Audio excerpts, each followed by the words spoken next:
Hello दोस्तों, आप लोगों की रिक्वेस्ट करने पर मैं लेकर आ गई हूँ एक कोरियन ड्रामा जिसका नाम है आवर यूनिवर्स। और गाइस, इसकी स्टोरी बहुत ही अमेजिंग है। शुरुआत में हमारी फीमेल लीड और मेल लीड नरेटिव वॉइस में अपनी अपनी विशेष बता रहे थे। वूजिन बता रही थी कि मेरी बस इतनी सी ही ख्वाहिश है कि मेरी लाइफ हमेशा नॉर्मल चले, मेरे पास अच्छे दोस्त हो, एक अच्छी जॉब हो और इसमें मुझे कुछ वेकेशंस भी मिल जाया करे ताकि मैं किसी पर डिपेंडेंट ना रहूं। दूसरी तरफ मेल लीड ताइयोंग कह रहा था कि मेरी बस इतनी सी ही ख्वाहिश है कि मेरे पास खुद का घर हो जिसमें मैं जो मर्जी रखूं, मुझे कोई रोकने टोकने वाला ना हो क्योंकि मैं अपनी दुनिया खुद ही हूँ। लेकिन किसने सोचा था कि एक दिन मेरा सुकून खराब हो जाएगा। फूजिन कहती है कि मेरी रातों की नींदें उड़ जाएंगी, रूटीन खराब हो जाएगी, सब कुछ तहस नहस हो जाएगा। वो आसमान से हम पर किसी डिजास्टर या बॉम्ब की तरह गिरा। यहाँ किसी और की नहीं बल्कि बेबी सियोन की बात हो रही है। अचानक से इन दोनों की पीसफुल और हैप्पी लाइफ में बेबी सियोन कहाँ से और कैसे आ जाएगा, ये जानने के लिए बढ़ते हैं हमारी आगे की कहानी की तरफ। शुरुआत ताइयोंग से होती है जो कि बहुत ही अच्छा फोटोग्राफर था क्योंकि बचपन से ही उसने फोटोग्राफी के अलावा और कोई स्किल सीखी ही नहीं और अपनी तरफ से वो इसमें बेस्ट है। जबकि दूसरी तरफ वूजिन को अभी तक कोई फुल टाइम जॉब नहीं मिली, इसलिए वो पार्ट टाइम जॉब यानी कि डिलीवरीज करती रहती है। आज के दिन उसने इतनी ज्यादा फूड डिलीवरीज कर ली कि जब उसने अपने स्टेप्स देखे तो वो 30,000 प्लस हो गए थे। अभी उसे और भी डिलीवरीज करनी थी, लेकिन तभी अचानक से बारिश स्टार्ट हो गई और वो खुश होती हुई कहती है कि प्लेन चेंज और जल्दी से भागते हुए मॉल की तरफ जाने लगी क्योंकि मॉल में रेनी डे की वजह से खाने पीने की कुछ चीजों पर डिस्काउंट लग गया था। वो जल्दी जल्दी से सामान बाय करने लगी और साथ ही अपनी सिस्टर से बातें भी कर रही थी। तब तक उसकी बड़ी बहन वूजो भी यहाँ पर पहुँच आई थी, जिसे देखकर ये बहुत ज्यादा खुश हो गई। वो बताने लगी कि वो देखो सी फूड पर भी डिस्काउंट लग गया है। वूजिन के लिए डिस्काउंट से ज्यादा खुशी की बात और कोई थी ही नहीं क्योंकि वो पार्ट टाइम जॉब करती है और इतनी सी सैलरी में सब कुछ मैनेज करना आसान नहीं था उसके लिए। आफ्टर दैट ये दोनों बातें करते करते हुए घर आती है जहाँ वूजो ने इसके लिए कुछ डिशेस बनाई हुई थी। इसको खाते हुए वूजिन बहुत ही ज्यादा एक्साइटेड लग रही थी और उसकी बातें खत्म ही नहीं होती कि तभी वूजो उसे पूछने लगी कि आज के दिन तुमने फिर से बहुत सारी डिलीवरीज की ना। ये सुनकर वूजिन खामोश हो गई कि आपको कैसे पता। और वूजो कहने लगी कि जब तुम मेरे फोन्स का जवाब नहीं देती हो और मेरे सामने ऐसे दिखाती हो जैसे तुम बहुत एक्साइटेड हो। वो बीएस वाली जॉब जहाँ तुमने अप्लाई किया था वहाँ से तुम्हें रिजेक्शन मिल गई है ना। अभी तुम यंग हो, इतनी क्या तुम्हें जल्दी है जॉब की? मैं हूँ ना तुम्हारा अम्ब्रेला, इसलिए तुम्हें खुद को मुसीबत में डालने की जरूरत नहीं है। वूजिन उनकी ये सारी बातें सुनती रही और फिर हंसते हुए कहने लगी कि वहाँ कंपटीशन बहुत ज्यादा था मगर मैंने यूनिवर्सिटी में बहुत अच्छे मार्क्स लिए हैं, जल्दी ही मुझे जॉब मिल जाएगी। अब फिर से इनके बीच में बातें नॉर्मल हो गई थी। वूजू बर्तन धोने लगती है और तभी उसके फोन पर कॉल आ रही थी तो वो वूजिन से कहने लगी कि जरा मेरा फोन लेकर आना प्लीज। जब वो फोन लेने के लिए अपनी सिस्टर का बैग ओपन करती है तो इसमें से एक रिंग नजर आई, यानी कि इसकी सिस्टर को किसी ने प्रपोज किया था। खैर वो बताती है कि मिस्टर जीनो की कॉल है। इसके बाद रात में इसकी सिस्टर सो गई थी और ये उन्हें देख देख कर उनके बारे में सोचती रही। हमें फ्लैशबैक के सीन से दिखाया जाता है जब इसने अपनी सिस्टर वूजो को किसी लड़के के साथ देख लिया था, यानी कि वो उसे पसंद करती है पर उससे शादी इसलिए नहीं करती कि फिर वूजिन का क्या होगा। अब वो जल्दी से वो रिंग निकाल कर उसी लड़के मिस्टर जीनो के पास पहुँच आई थी और उनसे कहती है कि आपने मेरी सिस्टर को प्रपोज किया और दोनों ने मुझे पता तक चलने नहीं दिया। पहले तुम लोग इसलिए वेट कर रहे थे ना कि मैं ग्रेजुएट हो जाऊं और अब इसलिए वेट कर रहे हो कि मेरी जॉब लग जाए। वूजिन इसे एक्सप्लेन करने लगा कि तुम दोनों एक दूसरे के बहुत क्लोज हो और वूजिन कहने लगी कि वो मेरी बड़ी बहन है, अब मैं ही उसकी माँ और मैं ही उसका बाप हूँ, तो चलो ले आओ अपनी फैमिली को शादी रचाते हैं। क्योंकि वूजिन नहीं चाहती थी कि मेरी बड़ी बहन मेरी वजह से अपनी शादी को डिले करवाती जाए। दूसरी तरफ हमें ताइयुन को दिखाया गया जहाँ एक पार्टी चल रही थी। उसको देखते हुए दो लड़कियां उसके बारे में बातें करते हुए कह रही थी कि ताइयोंग की वजह से ही पिक्चर्स इतनी अमेजिंग आ पाई। मानना पड़ेगा कि इस लड़के के पास स्किल्स तो बहुत अच्छी हैं। अभी एक और लड़का आगे आते हुए कहने लगा कि कहाँ की स्किल्स, गलियों से सीख कर आया हुआ है। मैंने इसकी सीवी देख ली थी, इसका तो मेजर भी फोटोग्राफी में नहीं। और वैसे भी जो लड़का अनाथ आश्रम में पला बड़ा हो उसके पास डिग्री स्किल्स क्या ही हो सकता है। उसकी ये वाली बातें इधर ताइयुन ने सुन ली। वो आगे आते हुए इसे कहने लगा कि मुझे ऐसा क्यों लग रहा है कि एक अनाथ आश्रम में पले बड़े लड़के से तुम जेलस फील कर रहे हो क्योंकि मेरे पास फोटोग्राफी की स्किल है। उसकी बातें सुनकर इस लड़के को गुस्सा आ गया। वो कहता है कि इन फैंसी लाइट्स में तुम अपने आप को मेरे लेवल का समझ रहे हो जबकि तुम्हारी औकात खुद को पेट भरकर खाना खिलाने की भी नहीं। ये कहकर वो लड़का तो चला गया मगर ताइयों को उसकी ये बात इतनी ज्यादा चुभ गई थी ना कि वो बता नहीं सकता। इसके बाद हमें अगली सुबह का सीन दिखाया गया। वो सोया हुआ था और तभी उसे किसी लड़के की कॉल आती है जो इसे कह रहा था कि आई लव यू भाई, तुमने तो मेरा दिल ही जीत लिया, तुम मेरे आइडियल बन गए हो। ताइयों को तो कुछ भी समझ नहीं आती। वो कहता है कि अरे भाई कौन हो तुम और क्या कहे जा रहे हो, जिस पर वो लड़का कहने लगा कि तुम्हें याद याद नहीं कल रात तुमने सबकी पेमेंट की थी। ये सुनकर तो ताईयोंग को फौरन से होश आ गया। जल्दी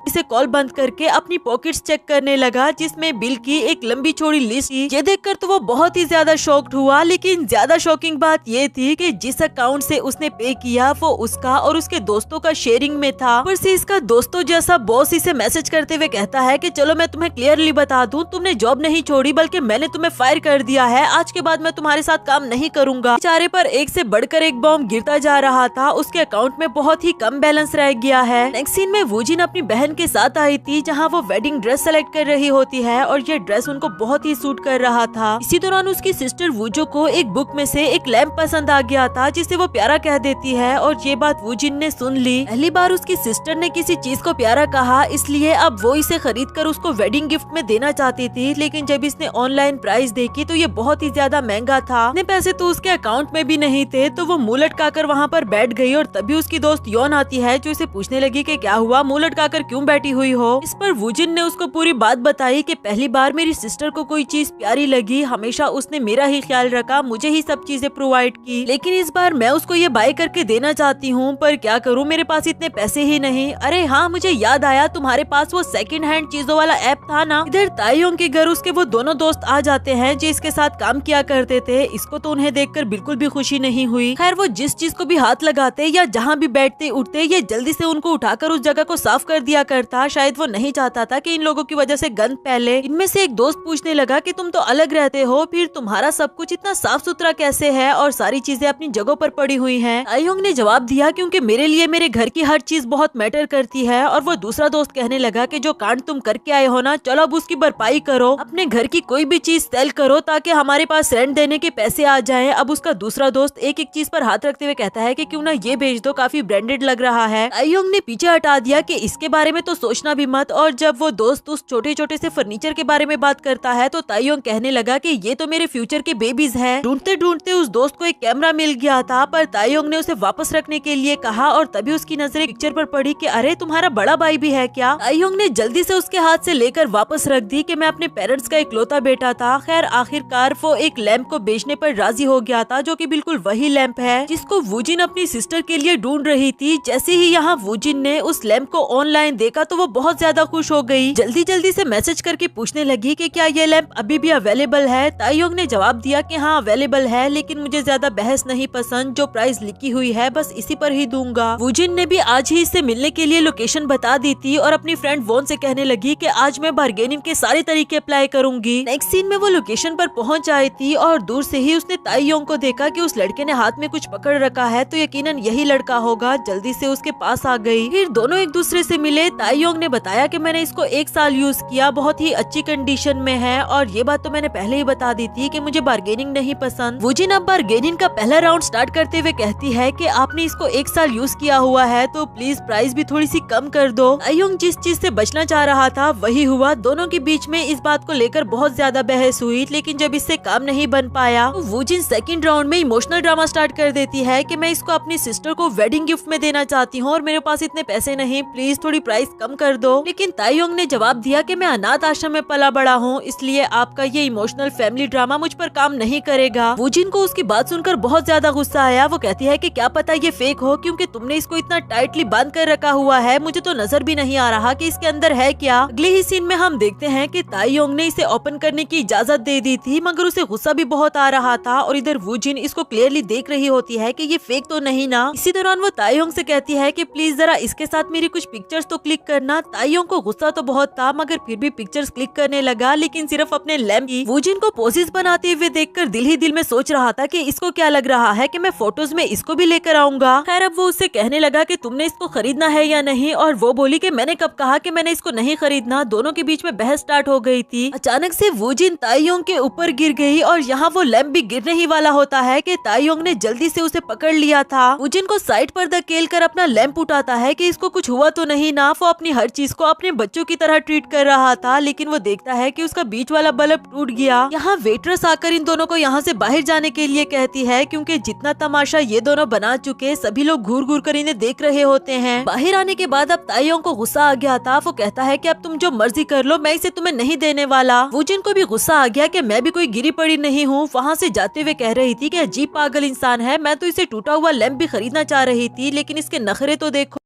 इधर ताइयोंग भी जा ही रहा होता है कि तभी उसने देखा कि उस लड़की का फोन तो मेरे पास रह गया है। उसे याद आया कि उस वक्त मैंने गलती से ये फोन अपनी पॉकेट में डाल दिया था। अगर फोन का चार्ज बहुत लो था, उसके खुद के फोन में भी चार्ज नहीं होता। घर लाकर वो चार्ज पर लगाता है और तभी किसी की कॉल्स पर कॉल्स आ रही थी। जब उसने कॉल रिसीव की तो वो वूजिन थी, जो इसे धमकियां देते हुए कह रही थी कि मेरा फोन मुझे वापस कर दो, वरना तो मेरा ब्रदर इन लॉ पुलिस में है, मैं तुम्हें छोड़ूंगी नहीं। ताइयोंग बोला कि मुझे तुम्हारा फोन लेने का कोई शौक नहीं और न ही मुझे किसी से डर लगता है। जिस जगह आज मिलने के लिए आई थी, अपना फोन लेने भी वहीं पर आ जाना। वूजिन ने जवाब दिया कि आज नहीं हो सकता, आज मेरी सिस्टर की इन-लॉज आ रहे हैं, मेरी उनके साथ मीटिंग है, इसलिए कल लेने के लिए आऊंगी। कॉल कटने के बाद ताइयोंग ने जब पिक्चर में अपने भाई को देखा तो वो बहुत ही ज्यादा हैरान हो जाता है और फ्लैशबैक के सीन से हमें दिखाया गया कि जब बचपन में उसका भाई उसे अनाथ आश्रम छोड़कर चला गया था और ताइयोंग रो रहा था कि भाई प्लीज मुझे छोड़कर मत जाओ। आज इतने सालों के बाद उसने अपने भाई को देखा। नेक्स्ट सीन में उस फैमिली मीटिंग को दिखाया गया जहाँ सिर्फ मिस्टर जिनो आया हुआ था और वूजिन उनको देखकर बहुत ही ज्यादा खुश थी। लेकिन थोड़ी ही देर में यहाँ पर ताइयोंग पहुँच आया, जो वूजिन को उसका फोन देते हुए कहता है कि माफ करना, मुझे इनविटेशन जरा लेट मिला, इसलिए मुझे आने में देर हो गई। और वूजिन कहने लगी कि तुम इस तरह किसी की फैमिली इवेंट में कैसे बैठ सकते हो। इस पर ताइयोंग जिनो की तरफ मुड़ते हुए देखकर कहता है कि लॉन्ग टाइम नो सी भैया, बहुत साल हो गए ना, तो ऑफिशियली अब आप लोग हमारे इन लॉज बन चुके हैं, चलो खाना खाओ। जिसके बाद वो खाना खाना शुरू करता है और बस बातें ही करता गया कि सब कुछ कितना मजेदार है, आपको मेरे टेस्ट के बारे में कितना अच्छे से पता था और ये जगह तो मेरी फेवरेट है। जबकि वूजिन को उसे देख देख कर उस पर गुस्सा आता रहा। आफ्टर दैट जब वो वॉशरूम के लिए बाहर आया था तो वूजिन उसे साइड पर लाते हुए कहने लगी कि मैं तुमसे बात करना चाहती हूँ। ताइयोंग बोला कि पहले तो मैं तुम्हारा शुक्रिया अदा करना चाहता हूँ कि तुम्हारी वजह से मैं इतने सालों बाद अपने भाई से मिल पाया। वूजिन बोली मगर तुमने तो कहा था कि तुम अनाथ हो और मिस्टर जिनो से भी मैंने तुम्हारे बारे में कभी नहीं सुना, बल्कि उन्होंने तो यही कहा कि उनकी फैमिली में उनके अलावा और कोई भी नहीं। ताइयोंग सुनकर कहता है कि अच्छा मेरे भाई ने ऐसा कहा क्या। जबकि दूसरी तरफ वो जो मिस्टर जिनो से पूछने लगी कि क्या ये वही भाई है तुम्हारा जिसके बारे में तुमने बताया था मुझे। तब तक वो दोनों वापस आ गए थे और वो जो ताइयोंग को देखकर पूछने लगी कि तुम क्या काम करते हो। जबकि ये अपने भाई को देखते हुए कहता है कि भाई क्या आपको पता है मैं क्या काम करता हूँ। उसके भाई को क्या ही पता होता। खैर अब वो खुद जवाब देते हुए कहने लगा कि मैं फोटोग्राफर हूँ। वूजो ने अगला सवाल पूछा कि तुम कितने साल के हो। ये सुनकर ताइयोंग को बहुत बुरा लगा और वो वूजिन से कहता है कि तुमने ठीक कहा था, मेरे भाई ने मेरे बारे में इनको कुछ भी नहीं बताया। जिनो उसे अपने साथ बाहर चलने को कह रहा था कि मैं तुमसे कुछ बात करना चाहता हूँ। जबकि ताइयोंग कहने लगा कि क्या हुआ, इस बात का डर लग रहा है कि मैं इन्हें बता दूंगा कि किस तरह आप मुझे अनाथ आश्रम में छोड़कर चले गए थे। फिर वूजो से कहने लगा कि जब इस पर मुश्किल वक्त आ जाए तो सबसे पहले ये अपनी फैमिली को फेंक कर आता है, इस पर ज्यादा भरोसा मत करना। जो कहकर वो वहाँ से चला गया। जिनो उसके पीछे आकर उसे रोककर कुछ बात करना चाह रहा था। जबकि वो कहने लगा कि क्या ये एक्सप्लेन करना चाहते हो कि तुम मुझे छोड़कर क्यों गए थे। पता है क्या मैं फोटोग्राफर क्यों बना, क्योंकि कैमरा वो लास्ट गिफ्ट था जो आपने मुझे मेरी बर्थडे पर दिया और ये कहकर गए थे कि आप वापस आओगे। वो कैमरा आज मुझे यहाँ तक ले आया। वैसे मैं भी बेवकूफ था जो आपकी बात पर विश्वास किया, लेकिन अब मुझे आपका इंतजार नहीं रहा। आज मैं आपको छोड़कर जा रहा हूँ। ये कहकर वो वहाँ से चला गया और जिनो वहीं पर खड़ा उसे देखता रहा, कुछ भी ना कह पाया। लेकिन घर आकर ताइयोंग अपने भाई के दिए हुए कैमरा और उसकी पिक्चर को देखकर उसके बारे में सोच रहा था कि उस दिन उसकी बर्थडे थी जब उसके भाई ने उसको एज अ गिफ्ट ये कैमरा दिलाया था। उसकी बर्थडे सेलिब्रेट की थी। ताइयोंग को ये कैमरा इतना पसंद आया कि वो आते जाते बस पिक्चर्स ही क्लिक किए जा रहा था। लेकिन एट द एंड जिनो उसको ऑर्फनेज ले आया था और ताइयोंग को भी रियलाइज हुआ कि मेरा भाई मुझको छोड़कर जाना चाह रहा है। वो रोने लगा कि भाई प्लीज मत जाओ, मुझे छोड़कर प्लीज मत जाओ। लेकिन जिनो उसे अपनी जान छुड़ाने के लिए कह देता है कि जब बारिश रुक जाए तो मैं वापस आऊंगा, तुम मेरा इंतजार करना। जो कहकर वो चला गया था और उसके बाद वो कभी भी लौट कर नहीं आया। तब से ताइयोंग को बारिश बिल्कुल भी नहीं पसंद। खैर नेक्स्ट सीन में वूजो और जिनो की शादी का सीन दिखाया जाता है। वूजिन इन दोनों को देखकर बहुत ही ज्यादा खुश थी। जब उसने दूल्हे वाली साइड की चेयर्स खाली देखी तो धीरे से कहने लगी कि उसको आज तो आना चाहिए था, यानी कि ताइयोंग को। आफ्टर दैट फोटोग्राफी सीन होता है जिसमें सिर्फ वूजिन ही इनके साथ ही, क्योंकि उनकी फैमिली में और कोई भी नहीं। नेक्स्ट सीन 3 साल बाद का दिखाया गया जिसमें सबकी लाइफ बदल चुकी थी। वूजिन को फाइनली फुल टाइम जॉब मिल गई है और ताईयोंग ने भी फोटोग्राफी छोड़कर एक कंपनी ज्वाइन कर ली थी जिसमें उसकी सैलरी काफी अच्छी होती है। दोनों ही अपनी लाइफ को लेकर अब काफी खुश थे। ताईयोंग ने अब अपने पैसों का घर ले लिया था जो वो अपने दोस्त को दिखा रहा होता है। उसका दोस्त तो देखकर बहुत ही हैरान था कि यार काश मैं भी फोटोग्राफी छोड़कर तुम्हारी तरह जॉब ही कर लेता। क्या तुम सच में अब फोटोग्राफी में वापस नहीं आओगे? मगर तुम तो कहा करते थे कि स्टाइल ही सब कुछ होता है। ये सुनकर ताईयोंग थोड़ा इमोशनल हो गया और कहने लगा कि शायद स्टाइल तुम्हारा पेट नहीं भर सका। खैर दूसरे लोगों को अपना आइडियल बनाकर उनकी बातों को फॉलो करने से बेहतर है कि अपना हीरो खुद बनो और अपनी जिंदगी खुलकर जियो। लेकिन बेचारी वूजिन की तो किस्मत ही खराब थी। जॉब ज्वाइन किए हुए उसको अभी कुछ टाइम ही हुआ था कि बॉस ने उसे कंपनी से निकाल दिया, ये कहते हुए कि तुम बहुत अच्छी हो, तुम्हारे ग्रेड्स भी बहुत अच्छे हैं, लेकिन शायद तुम इस काम के लिए परफेक्ट नहीं। ऐसी मीठी मीठी बातें करके बेचारी को जॉब से निकाल दिया था। बाहर आकर वो खुद को कोस रही होती है कि पता नहीं क्यों हर बार मेरे साथ ही ऐसा क्यों होता है। अब मैं इस बार सिस्टर को क्या जवाब दूंगी।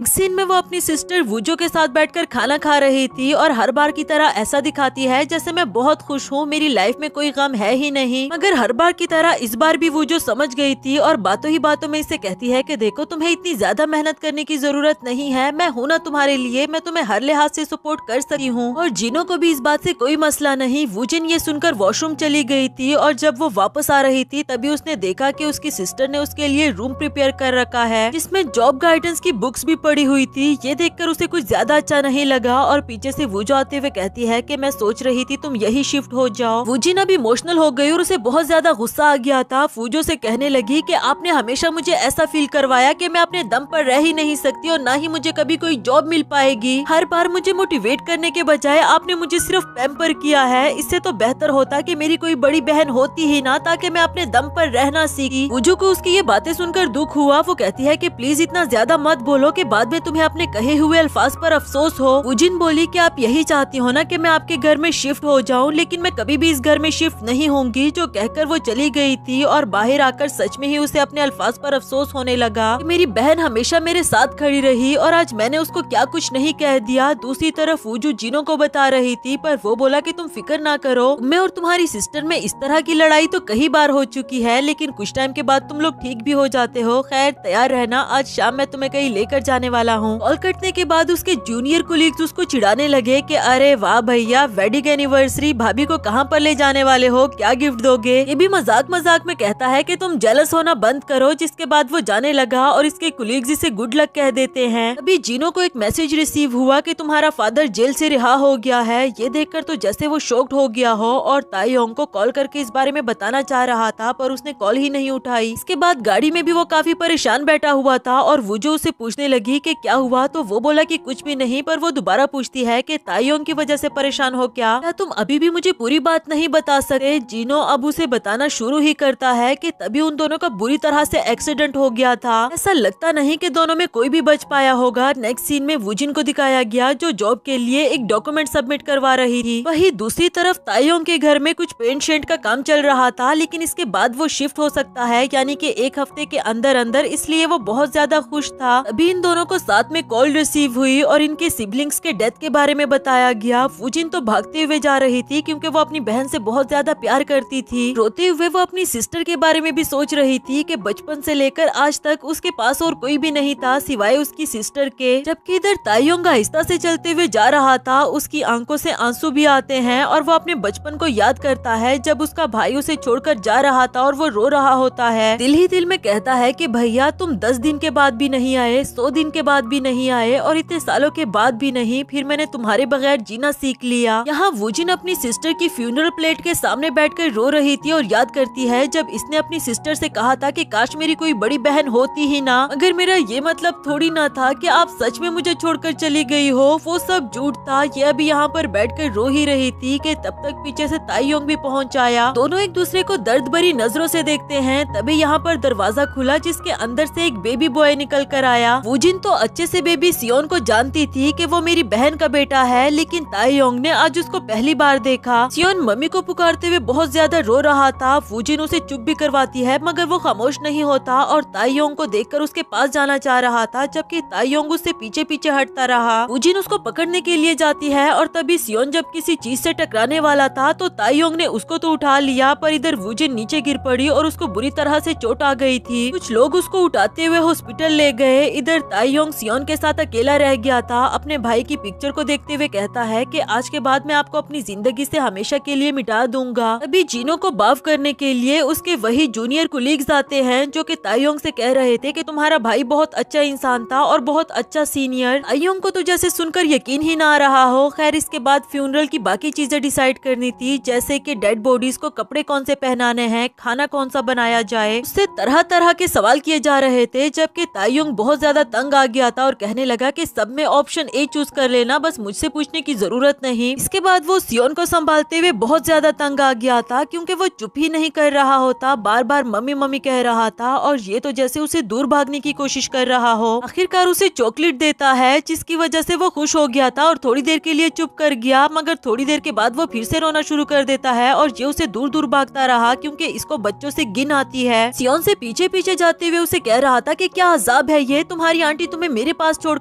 कर चली गई, और फिर उसको उठाते हुए कहता है कि तुम इतने भारी क्यों हो। इसी दौरान सियोन ने उस पर वॉमिटिंग कर दी थी, उसके लिए एक नई मुसीबत खड़ी हो गई। अगले सीन में वो अपने कपड़े धो रहा होता है और साथ ही उसे गुस्सा भी आ रहा था कि तुम्हारी आंटी कब आएगी। फिर वो सियोन को टब में बिठाकर पूरे हॉल में घुमा रहा होता है, क्योंकि वो उस बच्चे को उठाना नहीं चाहता। तब तक वूजिन भी वापस आ गई थी। ये उसे देखकर पूछने लगा कि अब तुम्हारा हाथ कैसा है। वो बोली कि डॉक्टर ने बताया 2 हफ्ते तक ठीक हो जाएगा। तभी जब उसकी नजर सियोन पर पड़ी तो जल्दी से जाकर उसे उठाने लगी, मगर उठा नहीं पा रही थी। तायोंग को ना चाहते हुए भी आगे आकर कहना पड़ा कि छोड़ दो तुम, मैं उठा लेता हूँ। इसके बाद नेक्स्ट सीन में वो सियोन के साथ नीचे बैठा हुआ था और वूजिन अपनी सिस्टर की पिक्चर को देखकर बहुत ही ज्यादा इमोशनल थी। तब तक वहाँ पर योन पहुँच आई, जो आते ही इसे हक कर देती है और बहुत रो रही थी। थोड़े टाइम के बाद वो वूजिन से पूछ रही थी कि तुम्हारे लिए बहुत मुश्किल हो रहा होगा ना। तो वो बोली कि हाँ मुश्किल तो है, लेकिन इस बात का हौसला भी है कि मैं अकेली नहीं। योन की जब तायोंग पर नजर पड़ी तो कहने लगी कि अरे ये तो वही लड़का है ना। वूजिन कहने लगी कि हाँ इसने फ्यूनरल की सारी तैयारियां खुद ही कर ली। मैं पता है क्या, मुझे अभी भी ये सब कुछ झूठ लग रहा है। ऐसा लग रहा है कि जब मैं घर जाऊंगी तो मेरी सिस्टर बेटी मेरा वेट कर रही होंगी। इधर तायोंग भी इन दोनों की ये सारी बातें सुनकर थोड़ा सा इमोशनल हो गया था, साथ ही अपने भाई की पिक्चर को भी देख रहा होता है। खैर इन दोनों ने सारा टाइम यहाँ पर साथ में गुजारा और जब फ्यूनरल का टाइम ओवर हो गया तो फिर सियोन को अपने साथ ले जाने लगते हैं। नेक्स्ट सीन में पुलिसमैन इन दोनों से पूछ रहा था कि अब सियोन के सबसे क्लोज रिलेटिव तुम दोनों ही बचे हो, तो बताओ तुम दोनों में से कौन इसे अपने पास रखना चाहेगा। तायोंग ने तो साफ साफ इनकार कर दिया कि फ्यूनरल का सब कुछ मैंने संभाला, मैं कोई पागल ही हूँगा जो अब इस बच्चे की जिम्मेदारी भी उठाऊं। जो कहते हुए वो वहाँ से चला गया था, जबकि वूजिन बेचारी को तो खुद भी ऐसा कोई एक्सपीरियंस नहीं। वो सियोन की तरफ देखने लगती है और फिर पुलिसमैन से कहने लगी कि मैं इसे अपने पास रखूंगी, इसका ख्याल रखूंगी। फिर जब वो सियोन को लेकर बाहर आई तो तायोंग ने इन दोनों के लिए टैक्सी ऑर्डर कर रखी थी और कहता है कि इसको मेरी तरफ से लास्ट फेवर समझ लो, आज के बाद हम एक दूसरे से कभी नहीं मिलेंगे। आई होप कि तुम इस बच्चे का सारी जिंदगी अच्छे से ख्याल रखोगी। फिर झुककर सियोन को बाय बाय करता है और लास्ट गिफ्ट के तौर पर उसको एक चॉकलेट दे दिया था। जो नेक्स्ट सीन में वूजिन सियोन को लेकर उसके मम्मी पापा के घर आ गई थी, क्योंकि आज से वो सियोन के साथ यहाँ पर रहने वाली है। और मानो कि उसे ऐसा लग रहा था जैसे अभी उसकी सिस्टर उसके सामने आ जाएगी, लेकिन ऐसा कहाँ ही होने वाला था। वो उस रूम में भी जाती है जो इसकी सिस्टर ने इसके लिए प्रिपेयर करवाया था। वहाँ सब बिल्कुल वैसा ही पड़ा हुआ था जैसे कि इसकी सिस्टर ने प्रिपेयर किया था। याद करके उसकी आंखों में आंसू आ गए थे कि इस तरह उसने वूजो को सख्त अल्फाज बोले थे और फिर वहाँ से चली गई थी। इसके बाद वो बचपन के बारे में सोचने लगी कि वूजो ने हमेशा मेरा साथ दिया, मुझे सपोर्ट किया। जब वो बड़ी हो गई थी तब उसने वूजो को कहा था कि अब मैं 9 साल की बच्ची नहीं रही हूँ बल्कि बड़ी हो गई हूँ, अब आपको अपनी लाइफ पर भी ध्यान देना चाहिए। आज से मैं ही आपकी मॉम हूँ और मैं ही आपका डैड हूँ। माना कि मैं बहुत ज्यादा कुछ नहीं कर सकती, लेकिन जितना मैं कर सकती हूँ वो मैं आपके लिए जरूर करूंगी। वूजो को इसे देखकर बहुत अच्छा फील हो रहा था। प्रेजेंट में वूजिन को बीएस वाली कंपनी से एक मैसेज मिला कि उसकी एप्लीकेशन एक्सेप्ट हो गई है, जो देखकर वो कहने लगी कि अगर कुछ दिन पहले मुझे ये मैसेज मिल जाता तो मैं अपनी सिस्टर को वो अल्फाज ना बोलती। वो वूजो को सॉरी करते हुए बुरी तरह से रोने लगी। इधर सियोन भी उसके पास आता है, जो मम्मी मम्मी कहते हुए रो रहा था। उसे कराने के बजाय ये भी उसके साथ रोती रही। एक सीन में तायोंग अपने बेस्ट फ्रेंड किमयू के पास ड्रिंक लेकर आया था और कहता है कि फाइनली मैं जल्दी ही अपने घर शिफ्ट होने वाला हूँ, चलो इसी खुशी में छोटी छोटी सी सेलिब्रेशन करें। अगर किम्यू को वो आज जरा अजीब लग रहा था, पूछने लगा कि आज तुम अल्कोहल नहीं लेकर आए जो तुम हमेशा लेकर आया करते थे, याद है पिछली बार जब अपने भाई से मिलकर आए थे। अयोंग ये सुनकर अब खुश होने का नाटक करना बंद कर देता है और कहने लगा कि इस बार मैं अपने भाई के फ्यूनरल से आया हूँ। है क्या सब लोग उसको याद करते हुए रो रहे थे कि वो बहुत अच्छा इंसान था, लेकिन मेरी आंखों से एक आंसू भी नहीं आया। शायद मैं उसको अच्छे से जानता नहीं था। बस एक ही बात कटक रही है कि उसने अपना लास्ट मैसेज मुझे किया था। हम देखते हैं कि जिनो ने इसे मैसेज करके बताया था कि मैं तुम्हें कुछ इम्पोर्टेंट बताना चाहता हूँ। फिर तायोंग अब अपने दोस्त से कहता है कि मुझे वो इम्पोर्टेंट बात भी नहीं जाननी, क्योंकि सालों पहले ही मैंने अपने भाई के बारे में सोचना छोड़ दिया था। और आज फिर बारिश हो रही है जो कि मुझे बिल्कुल भी नहीं पसंद। यानी कि उसको अपने भाई के जाने से दुख तो हो रहा था, लेकिन वो इस बात को एक्सेप्ट नहीं करना चाहता। एक सीन में वूजिन सियोन के लिए कुछ अच्छा सा खाने को बनाना चाह रही थी और सारा घर बिखरा पड़ा हुआ था। उसे किसी चीज की होश नहीं होती, बस हर चीज के छोटे छोटे से नोट्स बना लिए थे ताकि उसको याद रहे। मेहनत करके जो उसने बेबी सियोन के लिए खाना बनाया था वो उसको बिल्कुल भी पसंद नहीं आया, मुंह से बाहर निकाल देता है। अभी से दुख हो रहा था कि इसे बनाने में मेरा कितना टाइम वेस्ट हो गया। थोड़ी ही देर में उसकी दोस्त वॉन आ जाती है जो घर को यूँ बिखरा हुआ देखकर सवाल करने लगी कि अरे तुमने लिविंग रूम में रहना शुरू कर दिया है क्या? बेचारी वूजिन की तो खुद की हालत भी बहुत ज्यादा बिखरी हुई थी और कहने लगी कि बच्चे को संभालना आसान थोड़ी ना है। इस पर वॉन कहने लगी कि अच्छा मुझे बताओ, मैं तुम्हारी हेल्प करती हूँ, क्या चीज साफ करूँ बताओ, बर्तन धो दूँ या फर्श की सफाई कर दूँ? वूजिन ने सिर्फ उससे एक ही हेल्प मांगी कि प्लीज मेरे बाल धुला दो। नेक्स्ट सीन में वॉन इसके बाल धुला रही थी क्योंकि इसका हाथ अभी भी पूरी तरह से ठीक नहीं हुआ और वूजिन उसे अपनी न्यू जॉब के बारे में बता रही होती है कि मुझे इंटरव्यू देने के लिए जाना है कल, लेकिन पता नहीं सियोन के साथ कैसे मैनेज करूंगी। वॉन कहने लगी कि अरे तुम फिक्र क्यों कर रही हो, तुम्हारे इंटरव्यू वाले दिन सियोन को मैं संभाल लूंगी। ये बात सुनकर वूजिन बहुत ज्यादा खुश हो गई थी कि तुम सबसे बेस्ट हो, जबकि दूसरी तरफ सियोन भी मजे मजे से खेल रहा था। लेकिन तभी इन दोनों को रियलाइज हुआ उसने बाथटब में पोटी कर दी है, जिसकी वजह से इन दोनों का दिल बहुत ज्यादा खराब हो रहा था क्योंकि इससे पहले इन दोनों ने बच्चे को थोड़ी ना संभाला था। कुछ देर के बाद इन दोनों ने पूरे घर की सफाई कर दी थी। सियोन भी अब सो चुका था और ये दोनों इतनी ज्यादा थक चुकी कि अब इनसे हिला भी नहीं जा रहा। वॉन उससे पूछने लगी कि यार तुम ये सब कुछ अकेले कैसे मैनेज करोगी, मेरा तो एक दिन में ही बुरा हाल हो गया। जिस पर वूजिन कहने लगी कि बस मेरा हाथ ठीक हो जाए फिर मैं सब कुछ संभाल लूंगी। हाँ, वॉन ने पूछा कि जिस बदतमीज इंसान की वजह से तुम्हारे हाथ पर चोट आई उसने एक दफा कॉल करके भी नहीं पूछा। और वूजिन कहने लगी कि नहीं, शायद इस वक्त वो अपनी बहुत अच्छी जिंदगी गुजार रहा होगा। उसका अंदाजा बिल्कुल सही निकला। इधर तायोंग अपने घर की फिनिशिंग करवा रहा होता है और इंजीनियर्स को ऐसी ऐसी चीजें बनाने को कह रहा था जो कि उसने अपने माइंड में सोच कर रखी हुई थी। इंजीनियर भी सुनकर हैरान था कि ये कैसे बनेगा, तुम खुद ही क्यों नहीं बना लेते? और इस पर तायोंग कहने लगा कि अगर मैं खुद बना सकता तो क्या मैं आप जैसे एक्सपर्ट को हायर करता। एक सीन में एक नए कैरेक्टर मिस्टर पर्क को दिखाया गया जो खाना बनाने का एक डेमो दे रहा था और लड़कियां तो उस पर मर मिटी थी क्योंकि वो था ही इतना चार्मिंग। बन के उसके खाने को भी बहुत ज्यादा अप्रिशिएट किया जा रहा था, यानी कि वो इस बीएस कंपनी का काफी जाना मानी एम्प्लॉय लगा है। कुछ देर के बाद वो अपने ऑफिस की तरफ जा रहा था और उसका एक कोलीग उसको बहुत ज्यादा कम्प्लीमेंट्स दे रहा होता है। न्यू एम्प्लॉइज की लिस्ट देते हुए कहता है कि इन सबके इंटरव्यूज आज मैं आपके लिए अटेंड कर लूंगा। पर्क ने जब अचानक से वूजिन का रिज्यूमे देखा तो वो बहुत ज्यादा खुश हो जाता है और फ्लैशबैक के सीन से हमें दिखाया गया कि उसने वूजिन के साथ बहुत अच्छे लम्हे गुजारे थे, लेकिन कब ये तो हमें आगे जानने को मिलेगा। एक सीन में वूजिन इंटरव्यू में जाने के लिए अपने कपड़े वगैरह रेडी कर रही थी, जबकि इधर तायोंग अपने नए घर में शिफ्ट होने के लिए फर्नीचर देख रहा होता है जो कि उसने सालों पहले सोच रखा था। साथ ही साथ ऑर्डर भी कर दिया। ये उसके लिए बहुत खुशी की बात थी। तभी उसकी नजर उस चॉकलेट्स पर पड़ी जो कि उसने सियोन को खिलाया था और वो काफी खुश हो गया था, लेकिन खैर फिर उसने इग्नोर कर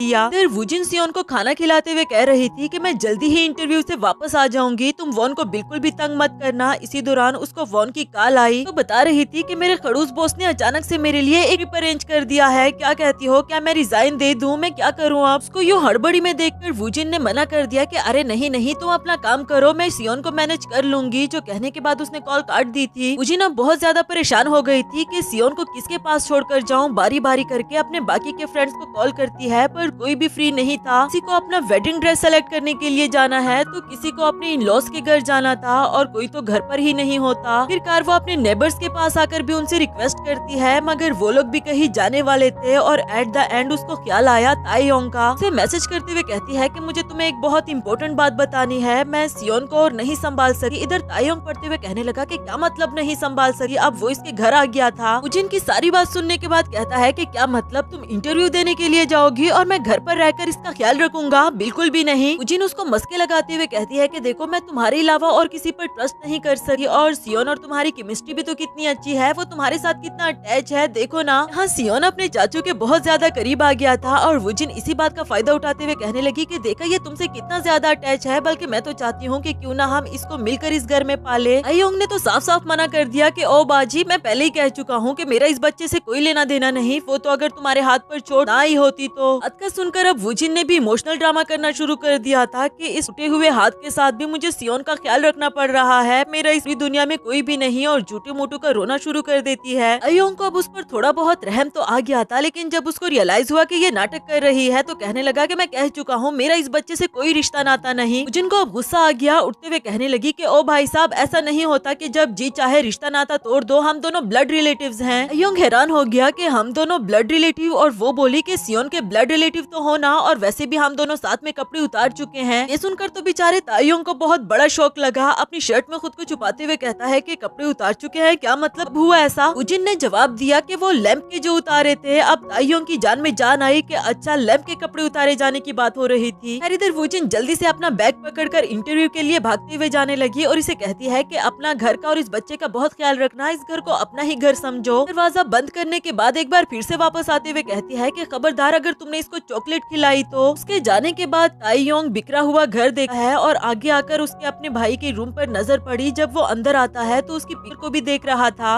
वो अपने भाई से बहुत प्यार करता था, लेकिन अब वो अपने दिल को ये बात समझा चुका कि मुझे उसके होने या ना होने से कोई फर्क नहीं पड़ता। फिर ताइयोंग को किसी की कॉल आई जो इसे कह रहा था कि क्या प्लीज मुझे वो ईमेल फॉरवर्ड कर दोगे, वो बहुत अर्जेंट है। वो ईमेल इसके लैपटॉप में थी, मतलब कि अब इसको घर जाना होगा। लेकिन वो सियोन को भी यहाँ पर छोड़कर नहीं जा सका। अब वो उसे ऐसे उठाकर अपने साथ ले जाने लगा जैसे उसने किसी पपी को पकड़ कर रखा हो। फिर वुजिन इंटरव्यू के लिए बहुत ज्यादा नर्वस फील कर रही थी, लेकिन इस बार वो अपनी पूरी जान लगाकर इस इंटरव्यू को अच्छे से देना चाहती है, क्योंकि अगर जॉब ना मिली तो फिर वो सियोन को कैसे संभालेगी। फिर ताइयोंग सियोन को अपने घर ले आया था, पर उसे समझ नहीं आती कि इस बेबी को कहाँ पर बिठाऊं, क्योंकि वो अपनी किसी भी चीज को गंदा नहीं करना चाहता था। फिर उसके लिए जंक फूड्स लेकर आता है ताकि वो रोना धोना बंद करे और मैं आराम से अपना काम कर सकूं। इसके बाद वो सियोन को खिला रहा था, ये कहते हुए कि ये सारी चीजें बहुत टेस्टी है। हालांकि उस बेवकूफ को ये नहीं पता कि बच्चों को ऐसी चीजें नहीं खिलाई जाती। खैर, अब उसको बिठाकर अब ये अपने लैपटॉप पर आता है ताकि जल्दी से वो ईमेल सेंड कर सके। दूसरी तरफ हमें वुजिन को दिखाया गया जिसका इंटरव्यू काफी अच्छे से जा रहा था। वो एक्सप्लेन कर रही थी कि फूड का टेस्ट उसके लिए क्या मायने रखा है। असल में उसकी डिग्री भी फूड में थी और ये कभी भी फूड से रिलेटेड थी। हाँ, ताइयोंग जब अपना काम खत्म करता है और उसने सियोन की तरफ देखा तो उसने फर्श पर कुछ गिरा दिया था। ये देखकर तो उसे बहुत ज्यादा गुस्सा आया और जल्दी से उसे साफ करने के लिए पहुंचाया, मगर जब तक उसने वो साफ किया तब तक सियोन ने दूसरी तरफ गंद मचा दिया था। जब ताइयोंग वो वाला गंद साफ करता है तो एक और बमाल खड़ा हो गया था और ये बढ़ता ही जा रहा था। बेचारा ताइयोंग बहुत ज्यादा तंग आ गया। आखिरकार उसने सियोन को डांट दिया था, जिसकी वजह से वो रोना शुरू कर देता है और ये बोला कि तुम क्यों रो रहे हो, रोना तो मुझे चाहिए। नेक्स्ट सीन में उसको उठाते हुए घर से बाहर ले आया था। वुजिन को कॉल मिला ही रहा होता है कि इसी दौरान सियोन उससे फोन लेने की कोशिश कर रहा था और तभी उसका फोन उसके हाथ से नीचे गिर गया। गिरते ही एक गाड़ी उसके ऊपर से गुजर गई थी, यानी कि फोन पूरी तरह से टूट गया। कुछ टाइम के बाद हमें वुजिन को दिखाया जाता है जो फाइनली इंटरव्यू खत्म करके घर जाने वाली होती है, पर तभी उसने कुछ लोगों को खड़े देखा और ऐसा लग रहा था कि काफी भमाल मचा हुआ है, इसलिए वो आगे की तरफ बढ़ने लगी। यहाँ हम देखते हैं कि वो भमाल किसी और ने नहीं बल्कि सियोन ने मचा रखा था। सभी लोग उसे खड़े देख रहे थे कि आखिर ये बच्चा इसका होगा। वुजिन ने जैसे ही उसको यहाँ पर देखा तो उसे एक बड़ा शॉक लगा और ऊपर से ताइयोंग भी उसे देखते हुए कहने लगा कि हनी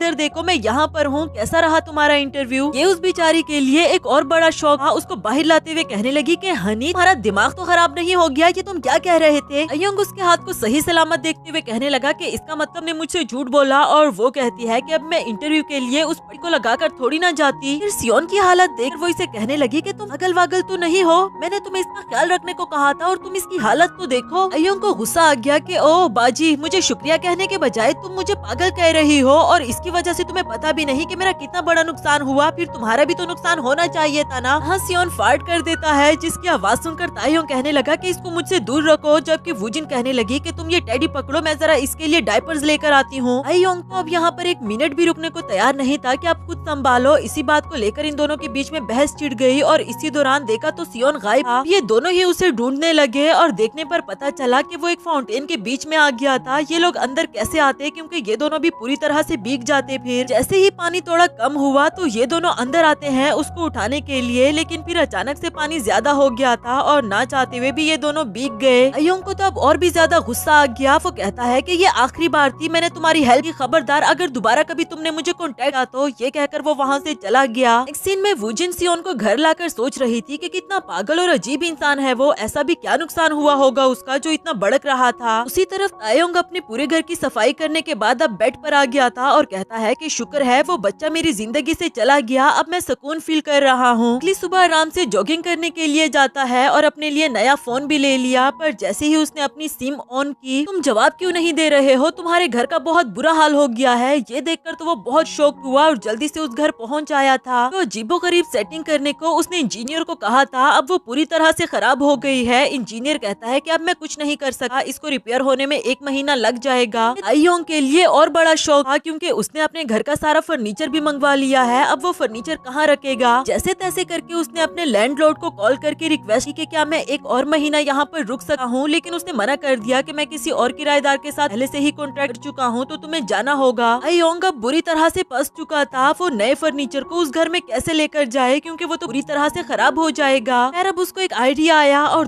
और दूसरी तरफ हमें वूजिन को दिखाया जाता है जो बेचारी थोड़ी देर के लिए सुकून की नींद सो रही थी, लेकिन बाहर से बहुत ज्यादा शोर आ रहा था तो उसकी नींद खराब हो गई। हाँ, एक ट्रक आ रहा था। वूजिन के नेबर्स आपस में बात करते हुए कहने लगे कि कोई नए पड़ोसी लोग आ रहे हैं क्या, लेकिन कोई घर खाली तो नहीं हुआ। उस पड़ोस वाली आंटी ने अपने हस्बैंड को देख लिया था जो कि फोन पर लगा हुआ है, तो आवाज देते हुए कहने लगी कि तुम अभी तक यहाँ पर हो, फिर से क्रिप्टो पर लगे हुए हो, और वो जल्दी जल्दी भाग निकला। वूजिन भी सियोन को लेकर घर से बाहर आई और उसने देखा कि यहाँ पर कुछ लोग सामान लेकर आए हुए हैं, और जब उसने पूछा तो वो सामान उसके घर ही लेकर जाना चाह रहे थे। इससे पहले कि वो आगे कुछ कह पाती तभी उसके सामने तायोंग आ गया, जिसे देखकर तो इसके पांव तले जमीन ही निकल गई और वो इन दोनों को हाय करता है। फिर दैट जब उसके लिविंग रूम में सामान रखा जा रहा था तो वूजिन को गुस्सा आ रहा होता है कि ये क्या हो रहा है, कोई मुझे बताएगा। तायोंग कहने लगा कि बेबी सियोन के साथ मेरी केमिस्ट्री इतनी अच्छी है और वो मेरे साथ इतना अटैच हो गया, तो मैंने सोचा कि क्यों ना मैं भी तुम्हारे साथ इसको इस घर में पालूं। वूजिन को अपनी ही कही हुई बातें याद आ रही थी जो उसने अपने मतलब के लिए बोली थी, और अब प्रेजेंट में उसे कहने लगी कि क्या मतलब तुम यहाँ पर शिफ्ट हो रहे हो। नहीं नहीं, ऐसा नहीं हो सकता, पहले से ही इस घर में रह रही हूँ। इधर तायोंग लैंप का कवर उतारते हुए उसके करीब आते हुए कहता है कि मुझे इस बात से कोई फर्क नहीं पड़ता, वैसे भी हम दोनों साथ में कपड़े तो उतार ही चुके हैं। वूजिन की बातें उसके मुँह पर ही मार रहा था, लेकिन जब मेरे रूम में आओ तो बस नॉक करके आना, मुझे अच्छा लगेगा। वूजिन अभी भी मानने को तैयार नहीं थी, तो तायोंग कहने लगा कि ठीक है, फिर तुम मुझे 5 मिलियन पे कर दो। उसको दिखाने लगी कि सियोन की वजह से मुझे बड़ा नुकसान हुआ, मेरा फोन टूट गया और मेरा घर जिसमें मैं शिफ्ट होने वाला था वो भी 1 महीने के लिए डिले हो गया है। या तो तुम मुझे 5 मिलियन पे कर दो या फिर 1 महीने के लिए मैं यहीं पर रहूंगा। लेकिन वूजिन कहने लगी कि तुम एक लड़के हो और मैं लड़की हूँ। अयोंग बोला कि क्या ही फर्क पड़ता है, तुम मेरी तरफ अट्रैक्ट हो रही हो क्या? और वूजिन ने जवाब दिया कि बिल्कुल भी नहीं, तुम मेरे टाइप के नहीं हो, तुम मेरे लिए बस सियोन के अंकल हो। अयोंग बोला कि तुम भी मेरे टाइप की नहीं हो, मेरे लिए भी बस तुम इसकी आंटी हो, और वैसे भी मैं तुमसे पूछी क्यों रहा हूँ जबकि इस घर का मालिक ही सियोन है। वो सियोन के पास आता है उसे पूछने के लिए कि क्या मैं 1 महीने के लिए तुम्हारे घर में रह सकता हूँ। सियोन ने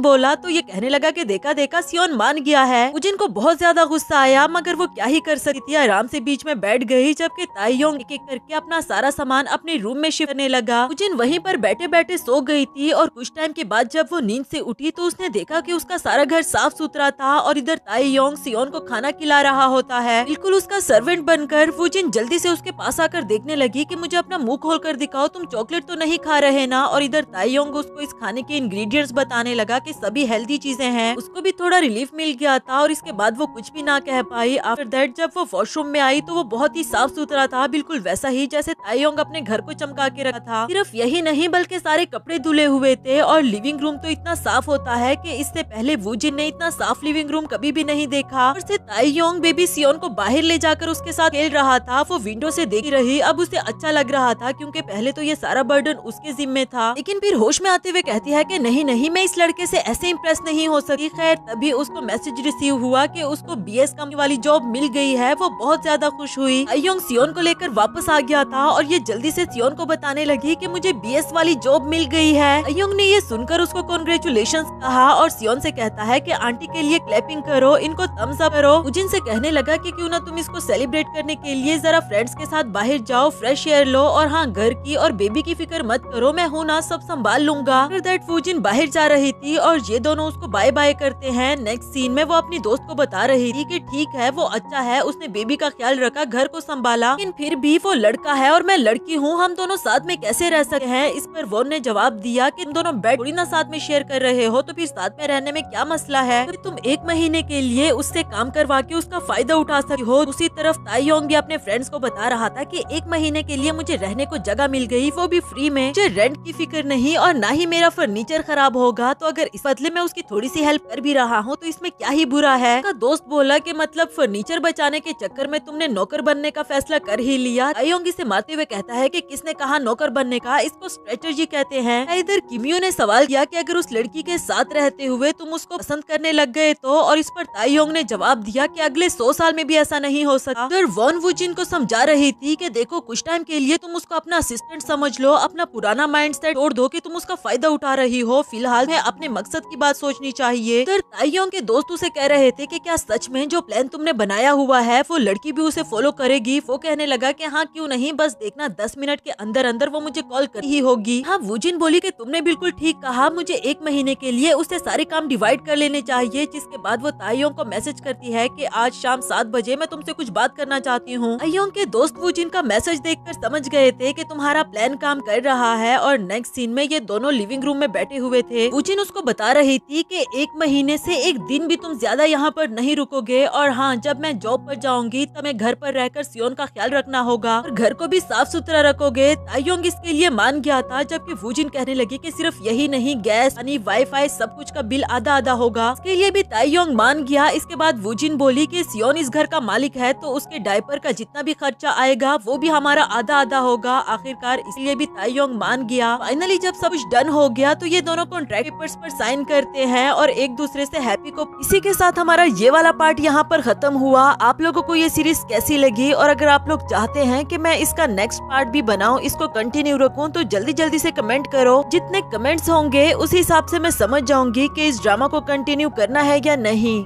हेलो दोस्तों, तो बढ़ते हैं इस सीरीज के सेकंड पार्ट की तरफ। आप लोगों को ये वीडियो पसंद आए तो वीडियो को लाइक, चैनल को सब्सक्राइब और हो सके तो एक प्यारा सा कमेंट जरूर कर दिया करें। शुरुआत बिल्कुल उसी सीन से होती है जहां दोनों के बीच में डील हो गई थी और ताईयोंग बोला कि अब से मैं यही वाला रूम यूज करूंगा जो कि सिस्टर ने वूजिन के लिए प्रिपेयर किया था। वूजिन ऐसा चाहती तो नहीं, मगर वो इसको अपनी सिस्टर का रूम भी नहीं देना चाहती थी, इसलिए वो कुछ नहीं कह पाई। ताईयोंग को रूम में आकर बड़ा मजा आ रहा था। इसके बाद दोनों अपने फोन में एक दूसरे के नाम चेंज करते हैं। ताईयोंग ने उसका नाम टेम्परेरी शेल्टर रख दिया और वूजिन ने उसका नाम टेम्परेरी हेल्पर रख लिया। वो यही सोच रही होती है कि बस 1 मंथ की बात है, उसके बाद मैं इसे यहाँ पर नहीं रुकने दूंगी। जाकर उसके डोर पर नॉक करती है, उसको भी बता देती है कि 1 महीने से ज्यादा 1 दिन भी तुम यहाँ पर नहीं रुक सकते। वो बोला कि हाँ, इससे ज्यादा मुझे रोकने की कोशिश भी मत करना। अब वूजिन उसे कह रही थी कि इस तरह रूम में रहकर तुम सियोन का ख्याल कैसे रखोगे, चलो बाहर आओ। इसके बाद नेक्स्ट सीन में ताईयोंग अपने मैनेजर से रिक्वेस्ट कर रहा था कि प्लीज मुझे 1 महीने की छुट्टी चाहिए।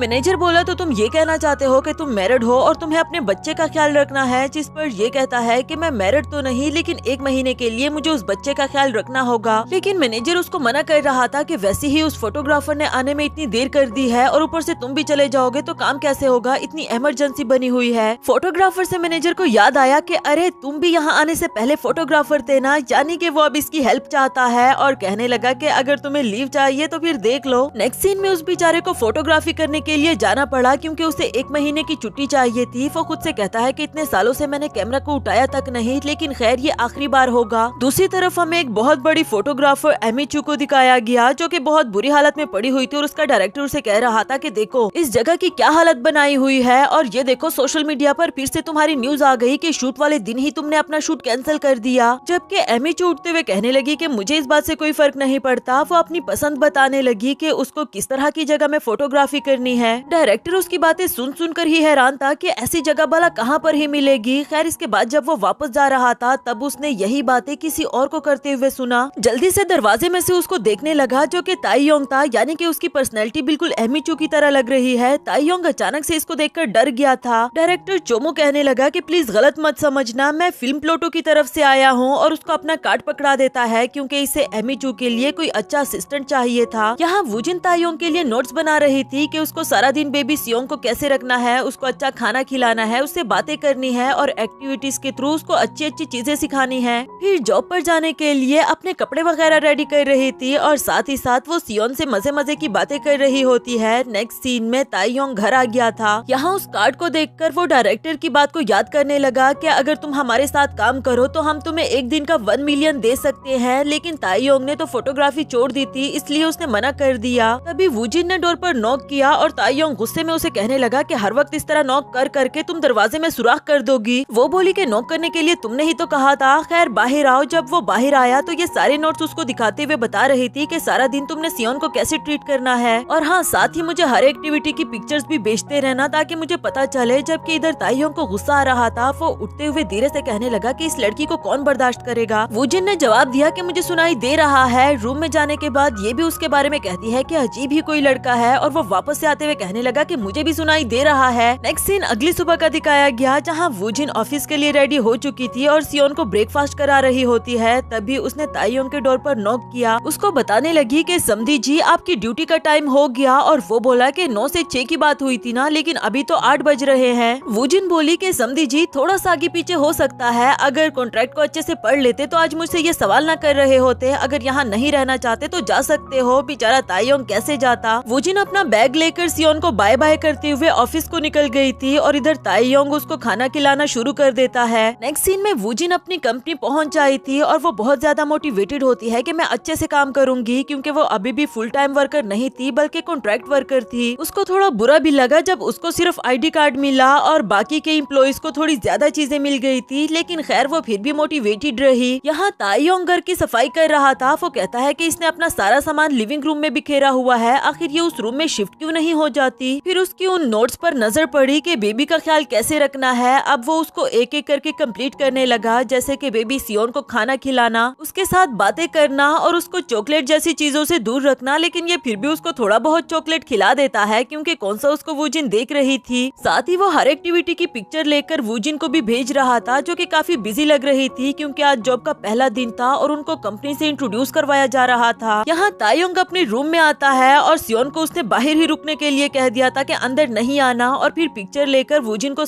सेंड करते हुए कहता है कि मैं बेबी को नो कहना सिखा रहा हूँ। खैर सारा दिन यही चलता रहा और फिर आखिरकार 6 बज गए। ताईयोंग बात लेते हुए जाता है और सियोन से कह रहा था कि बस यहीं पर आराम से बैठे रहना, 10 मिनट में तुम्हारी आंटी आती ही होगी। शावर लेते हुए वो सोच रहा था कि क्या मुझे सारा महीना ऐसे ही गुजारना होगा। इसी दौरान शावर में ठंडा पानी आना शुरू हो गया था और वो फौरन से पीछे हट गया। हीटिंग टूल को चेक करने के लिए वो बाहर आता है और इधर अचानक से वूजिन उसको देखकर चीख मार देती है। दोनों ही डर गए थे और वो पूछने लगी कि तुम ऐसे बाहर क्यों आ गए हो। ताईयोंग बोला कि खुशी से थोड़ी ना आया होऊंगा, गर्म पानी आना बंद हो गया था, वही देखने के लिए आया था। नेक्स्ट सीन में दोनों साथ में उसको चेक कर रहे थे कि अचानक से इसको क्या हो गया। ताईयोंग पहले तो कहता है कि मुझे ये ठीक करने आता है, मगर ये उससे भी नहीं हो पा रहा था, तो वूजिन को उस पर गुस्सा आता रहा और इसके बाद वो सर्विस सेंटर में कॉल करती है। लेकिन बॉयलर को ठीक करने के लिए 1 मिलियन लग रहा था और इतने पैसे तो इन दोनों में से किसी के पास भी नहीं, इसलिए वूजिन ने उनको मना कर दिया। वूजिन काफी ज्यादा परेशान हो गई थी कि अभी तक हमने सियोन को बात भी नहीं दिलाया, क्या करेंगे, कैसे दिलाएंगे उसको बात, इतनी ठंड भी है। जबकि ताईयोंग बोला कि समधी जी अब तुम आ गई हो ना तो खुद ही संभालो, मैं तो जा रहा हूँ अपने रूम में। जिसके बाद वो चला गया था। यहाँ वूजिन इधर उधर कुछ ढूंढ रही थी, जिस पर ताईयोंग बाहर आते हुए कहने लगा कि और कितना शोर मचाओगी। ये बोली कि मुझे सियोन को बात दिलाना है, कुछ बकेट ढूंढ रही हूँ ताकि इसके नहाने के लिए पानी गर्म कर सकूँ। समधी जी क्या प्लीज तुम इसको पकड़ के रखोगे जब मैं इसे बात दिला रही हूँ, कहीं इसको चोट ना लग जाए। अब ताईयोंग को दोबारा उसके पास आना पड़ा। वो चाहता तो बिल्कुल भी नहीं था। खैर इसके बाद वो दोनों मिलकर सियोन को नहलाना शुरू कर देते हैं, लेकिन उसको नहलाना कम और ये दोनों लड़ ज्यादा रहे थे। वो कहती है कि ठीक से पकड़ो ना, तुमसे अच्छे से पकड़ा भी नहीं जा रहा। जबकि ये बोला कि इतना आराम आराम से पानी डालती रहोगी तो सारा पानी ठंडा हो जाएगा। इस तरह करके दोनों सारा टाइम लड़ते रहे। जैसे तैसे करके बेबी को बात दिला दिया। अब ये दोनों काफी ज्यादा थके हुए थे और वूजिन ताईयोंग से कहने लगी कि अगर तुम उसको अच्छे से पकड़ लेते ना तो 30 मिनट पहले ही ये सारा काम खत्म हो चुका होता। फिर से इन दोनों के बीच में बहस स्टार्ट हो गई थी। इसी दौरान अचानक से पानी की आवाज आई और जब इन दोनों ने देखा तो दोबारा से सियोन पानी में बैठ गया था। दोनों की मेहनत पर पानी फिर गया। जल्दी से जाकर उसको उठाते हैं और उसको वाइप करते हैं। इसके बाद नेक्स्ट सीन हमें अगली सुबह का दिखाया गया। वूजिन अपनी जॉब पर पहुंच आई थी और आज ऑफिशियली उसका पहला दिन था, इसलिए ताईयोंग उसको मैसेज करके कांग्रेचुलेशंस करता है और कहता है कि सबसे अच्छे से छुपा कर रखना कि आज तुम नहा कर नहीं गई। वूजिन को उस पर गुस्सा आया। खैर वो अपने बालों को संवारते हुए अपने कैबिन में आती है। यहाँ उसका एक कुलीग उसको हेलो हाई कर रहा था। फिर बातों ही बातों में उससे पूछने लगा कि अरे तुम वो कल वाली लड़की नहीं हो जिसके बच्चे ने लॉबी में गंद मचा दिया था? तुम्हारा ड्रेस तो बिल्कुल वही लग रहा है। मैंने देखा था वीडियो में। बेचारी वूजिन तो एम्बेरसमेंट के मारे कुछ बोल ही नहीं पा रही और अगले ही सीन में वो वॉन के साथ वो वीडियो देख रही थी और बहुत ही ज्यादा एम्बेरस फील कर रही होती है। उसको ताईयोंग पर भी बहुत ज्यादा गुस्सा आ रहा था, जबकि वॉन उसे कहने लगी कि इतना परेशान होने की जरूरत नहीं है, कम से कम इस वीडियो में तुम्हारा फेस तो नजर नहीं आ रहा ना। इधर ताईयोंग अपनी मदद आप ही उस बॉयलर को ठीक करने की कोशिश कर रहा होता है, मगर इसके लिए कुछ टूल्स चाहिए थे और वो इनके घर थे नहीं तो हमसायों से लेने के लिए चला गया। उनका हमसाया बाइदू इसे देखते हुए कहने लगा कि अरे तुम वही लड़की नहीं हो जो यहाँ पर न्यू शिफ्ट हुआ है और तुम्हारा ट्रक मेरी मॉम की बिछाई हुई मिर्चियों पर चढ़ गया था। ताईयोंग को उसका हुलिया देखकर वो बड़ा अजीब पर्सन लगा। खैर वो कहता है कि हमारा बॉयलर खराब हो गया है तो मुझे कुछ टूल्स चाहिए। बाइदू ने ये सुनकर जवाब दिया कि सियोन के घर का बॉयलर खराब हो गया है तो मैं चुप कैसे बैठूंगा, चलो मुझे ठीक करना आता है, मैं ठीक कर देता हूँ। ना चाहते हुए भी ताईयोंग उसे अपने घर पर ले आया था और जिस तरह बाइदू अपनी तारीफें कर रहा होता है ना कि मैं इन चीजों में बहुत ज्यादा माहिर हूँ, इधर ताईयोंग को तो बिल्कुल भी नहीं लगता ऐसा। उल्टा उसे कहने लगा कि अगर तुम इतने ही काबिल हो तो सब लोग इस वक्त जॉब पर चले गए हैं और तुम घर पर क्या कर रहे हो। ये सुनकर बाइदू को गुस्सा आ गया। वो इसे कहता है कि दिखने में तो तुम भी ठीक ठाक फिट लग रहे हो, तो इस वक्त घर पर क्या कर रहे हो जबकि सब लोग जॉब पर चले गए। ताईयोंग बोला कि मैं तो पेरेंटल लीव पर हूँ। अब बाइदू कहने लगा कि क्या मतलब, तुम सियोन की बात कर रहे हो कि वो तुम्हारा बच्चा है? वैसे उस लड़की को तो मैंने यहाँ पर कई बार देखा है पर तुम्हें नहीं देखा। बताओ तुम दोनों का आपस में क्या रिलेशनशिप है? ताईयोंग उससे पीछे पीछे की तरफ जाता रहा और क्या ही जवाब देता, क्योंकि उसके पास कोई जवाब था ही नहीं। आखिरकार वो कहने लगा कि हम दोनों क्यूट कपल हैं, मेरा मतलब कि हम दोनों मिलकर एक क्यूट से बेबी को पाल रहे हैं। बाइदू को कुछ समझ तो नहीं आई, लेकिन खैर। दूसरी तरफ वूजिन काफी थकी हुई लग रही थी। तभी उसको एलिवेटर में कोई नजर आया जो उसे जाना पहचाना लग रहा था। उसका पीछा भी करती है पर उसका फेस नहीं देख पाई। जब वो कैबिन में वापस आई तो उसका कुलीग उससे पूछने लगा कि अरे तुम कहाँ थी, टीम लीडर आ चुका है। और ये बोली कि टीम लीडर? यहाँ वही लड़का मिस्टर पर्क अचानक से इसके सामने आता है और उसे देखकर ये बहुत ज्यादा हैरान हो गई थी। फ्लैशबैक के सीन से हमें दिखाया गया कि ये दोनों यूनिवर्सिटी फेलोज थे और ऐसा लग रहा था कि दोनों एक दूसरे को पसंद करते थे, लेकिन बेचारे कह नहीं पाए। प्रेजेंट में मिस्टर पर्क उससे बहुत ही फॉर्मल होके बात कर रहा था क्योंकि अब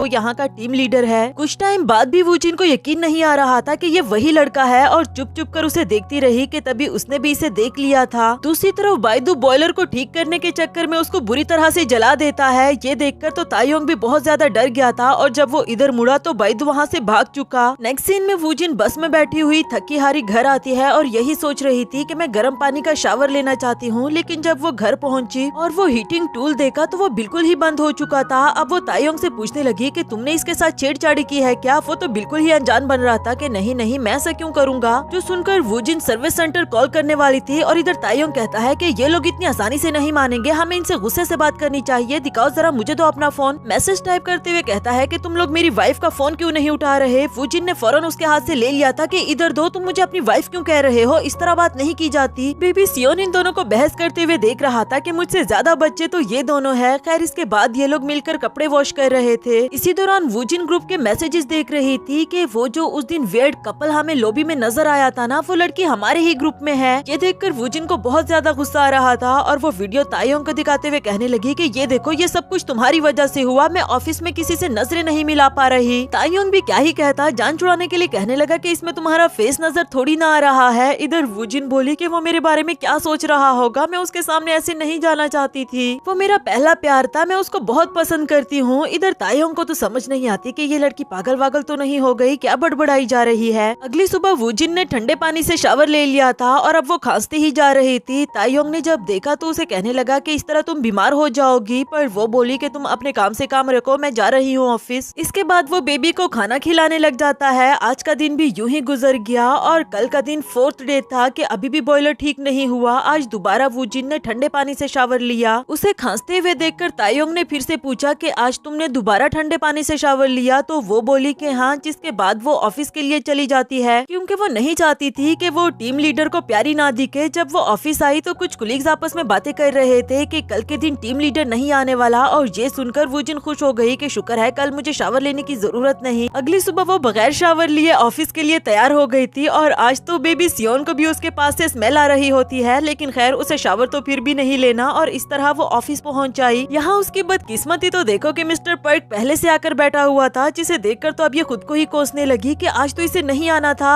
नेक्स्ट सीन में ताईयोंग सियोन को अपने सामने बिठाकर वॉशरूम में कपड़े धो रहा था और इसी दौरान उसको अपने आप से भी स्मेल आने लगी थी। वो कहता है कि आज तो मुझे भी नहाना होगा, लेकिन बॉयलर के बगैर कैसे चलेगा सब कुछ। अब वो बाहर आकर फिल्म प्लोटो का वो कार्ड निकालता है और नेक्स्ट सीन में उसने सियोन को अपने दोस्तों के पास छोड़ दिया था उसका ख्याल रखने के लिए, और खुद एमिचू के डायरेक्टर के पास आ गया था एक दिन के लिए काम करने को, जबकि डायरेक्टर ने उसको अच्छे से समझा दिया कि देखो एमिचू के सामने ज्यादा चूचा नहीं करनी। ताईयोंग बोला कि हाँ हाँ ठीक है समझ गया हूँ। वैसे वो इस टाइप का था नहीं, क्योंकि वो जब भी फोटोग्राफी करता तो सारी अरेंजमेंट वो अपने अकॉर्डिंग किया करता था। इसके बाद वो एमिचू के टीम में उसके साथ काम करने को आ गया था और इसी दौरान जब एमिचू ने उसे देखा तो पूछने लगी कि तुम कौन हो, और उसने बताया कि मैं आज के दिन पार्ट टाइम जॉब करने को आया हूँ। ये सुनकर वो बोली कि मुझे किसी असिस्टेंट की जरूरत नहीं है, तुम जा सकते हो, जबकि ताईयोंग कहता है पर मुझे 1 मिलियन की जरूरत जरूर है। आगे कुछ भी कहने से पहले एमिचू की यहाँ पर एक लड़की के साथ बहस स्टार्ट हो गई थी, जिसके बाद वो ताईयोंग के बारे में तो भूल ही गई। इसके बाद जब फोटोग्राफी स्टार्ट हुई तो ताईयोंग ने लाइटिंग की सारी अरेंजमेंट पहले से ही बिल्कुल वैसे कर दी थी जैसे एमिचू को पसंद है। बाद में जब उसने एमिचू को बताया और कुछ अच्छी टिप्स भी दी तो सुनकर वो हैरान हो गई कि तुमने मुझसे पूछे बगैर सारी अरेंजमेंट खुद ही कर ली। जिस पर ताईयोंग ने जवाब दिया क्योंकि मैं जानता हूँ आपको नहीं पसंद कि कोई आपको बीच में टोके। अब एमिचू उससे बहुत ही ज्यादा इम्प्रेस हो गई थी। उधर वूजिन सारा दिन ऑफिस में खांसती रही और मिस्टर पर्क ने उसको नोटिस कर लिया था। आफ्टर दैट एक मीटिंग होती है जिसमें दोनों एक दूसरे को चोरी छुपे नजर से देख रहे थे। बेचारी वूजिन को तो इस बात का भी दुख था कि आज मैं नहा कर नहीं आई। खैर कुछ टाइम के बाद मीटिंग खत्म हो जाती है और जब सब लोग चले गए तब भी वो काफी खांस रही थी। मिस्टर पर्क ने इस बार भी नोटिस किया। नेक्स्ट सीन में जब ताईयोंग वापस आया तो उसके दोस्त सुनकर बहुत ही ज्यादा हैरान थे कि क्या तुम एमिचू के असिस्टेंट बने थे जो कि तुम हमेशा से बनना चाहते थे, वो कितनी ज्यादा फेमस है। मगर ताईयोंग बोला कि बस भी कर दो, सिर्फ एक दिन के लिए था, अब फाइनली मैं बॉयलर ठीक करवा सकता हूँ। दूसरी तरफ वूजिन और मिस्टर पर्क एक साथ एलिवेटर में आ गए थे और उसकी खराब तबीयत देखकर पर्क कहने लगा कि मैं तुम्हें घर ड्रॉप कर देता हूँ। यहाँ ताईयोंग ने घर का बॉयलर ठीक करवा लिया था और उस आदमी के जाने के बाद वो बिखरा हुआ घर देखता है कि एक दिन घर की सफाई ना करो तो सब कुछ कितना बिखरा बिखरा लगता है। इसी दौरान उसकी नजर बेबी सियोन पर पड़ी जो उसके रूम में चला गया था, तो जल्दी जल्दी से उसे उठाने के लिए आ जाता है कि तुम यहाँ पर क्या कर रहे हो, और तभी उसकी नजर उस भैया के दिए हुए कैमरा पर पड़ी। आज उसे फिर से भैया की याद आ जाती है। फ्लैशबैक के सीन से हम देखते हैं कि इस कैमरा को उसने फेंक दिया था लेकिन शायद फिर से उठा लिया। दूसरी तरफ पर्क ने वूजिन को ड्रॉप कर दिया था और पूछने लगा कि तुम यहाँ कब से शिफ्ट हुई, तो वो झूठ बोलते हुए कहने लगी कि बस कुछ ही टाइम हुआ है। जो सुनकर पर्क बोला कि हमारे ब्रेकअप को काफी साल हो गए ना, उसके बाद कभी हम मिले भी नहीं और मैंने तो सोचा भी नहीं था कि एक दिन हम ऐसे मिलेंगे। वूजिन बोली कि हाँ मैंने भी ऐसा नहीं सोचा था और तुम मुझसे इतना फॉर्मल रहे कि मुझे तो लगा कि शायद तुम मुझे भूल ही गए हो। इस पर पर्क ने पूछा कि क्या तुम्हें ये बुरा लगा, और वो इसका निकनेम लेते हुए कहती है कि नहीं ऐसी कोई बात नहीं है, और फिर फौरन से मिस्टर पर्क कह दिया। खैर इसके बाद वो गाड़ी में बैठकर चला गया और इधर वूजिन सोच रही थी कि आज मैंने फिर इससे झूठ बोल दिया। उधर पर्क काफी खुश हो रहा होता है। पास्ट को याद करता है कि जब वो वूजिन को अपनी फीलिंग्स बताने ही वाला था, पर वूजिन ने बताया कि आज के बाद से हम नहीं मिल सकते क्योंकि मैं अब्रॉड जा रही हूँ लैंग्वेज स्टडी करने के लिए। खैर जब वूजिन यहाँ घर आती है तो सब कुछ बिखरा बिखरा पड़ा हुआ था और वो ताईयोंग से पूछने लगी कि ये सब कुछ इधर उधर क्यों पड़ा हुआ है, तुमने सफाई क्यों नहीं की। वो बोला कि आज कुछ इम्पोर्टेंट काम आ गया था इसलिए मुझे घर से बाहर जाना पड़ा, और वूजिन ने तो इसे लड़ना ही शुरू कर दिया कि कॉन्ट्रैक्ट में ये बातें तो नहीं थी। दोनों के बीच में बहस स्टार्ट हो गई। ताईयोंग कहता है कि मैंने आज वो कुछ भी किया जो मैंने कभी खुद के लिए भी नहीं किया था, और हमारे कॉन्ट्रैक्ट में ये बात लिखी हुई थी ना कि मेरे रूम में कोई नहीं जाएगा। आज सियोन मेरे रूम में भी आया, मेरा कैमरा भी निकाला था उसने। वूजिन कहती है कि तुम्हारी वजह से बॉयलर खराब हुआ, मैं कितनी गंदी लग रही थी, पता नहीं उस पर मेरा क्या इंप्रेशन पड़ा होगा। ताईयोंग को तो अभी भी समझ नहीं आती कि ये किसकी बात कर रही है। खैर वो कहने लगा कि जाकर शावर ले लो, मैंने बॉयलर ठीक करवा दिया है, इसीलिए ही तो आज घर इतना गंदा पड़ा हुआ था। ये सुनकर तो वूजिन को यकीन ही नहीं आता कि क्या सच में। खैर इसके बाद वो शावर लेने के लिए जाती है और फिर जब बाहर आई तो उसने देखा कि सियोन भी सो चुका। फिर ताईयोंग के पास आकर बैठ गई थी। उसने इसको ड्रिंक ऑफर की, जबकि ये बोली कि मेरे पास अल्कोहल पड़ा हुआ है, जल्दी जल्दी से अल्कोहल की बोतल उठा लाई। आफ्टर लगातार ड्रिंक करते हुए पास्ट की बातें कर रहे थे कि इनका वक्त कितना मुश्किल से गुजरा था। खैर इसके बाद वूजिन कहने लगी कि तुम्हारे पास बॉयलर को ठीक करवाने के लिए इतने सारे पैसे कहाँ से आए, लेकिन खैर मेरे पास फिलहाल तुम्हें हाफ पैसे देने को नहीं है, क्या ऐसा हो सकता है कि मैं 3-4 महीने की इंस्टॉलमेंट्स में दे दूं? ताइयोंग बोला कि भूल जाओ, उन पैसों को देने की कोई जरूरत नहीं, वैसे भी मैं यहाँ 1 महीने के लिए रहने को आया हूँ, मेरा टाइम मत बढ़ाओ। वूजिन का भी यही कहना था कि हाँ तुम ठीक कह रहे हो, खामखा हमें एक दूसरे के लिए मुश्किल नहीं बढ़ानी चाहिए। और नेक्स्ट सीन हमें अगली सुबह का दिखाया गया। ताइयोंग उठकर अलार्म बंद करता है और फिर उसने देखा कि वूजिन उसके बेड पर लेटी हुई थी। पहले तो वो नींद में था, लेकिन कुछ सेकंड्स के बाद उसे रियलाइज हुआ और दोनों ही एक दूसरे को देखकर चीख मारते हैं।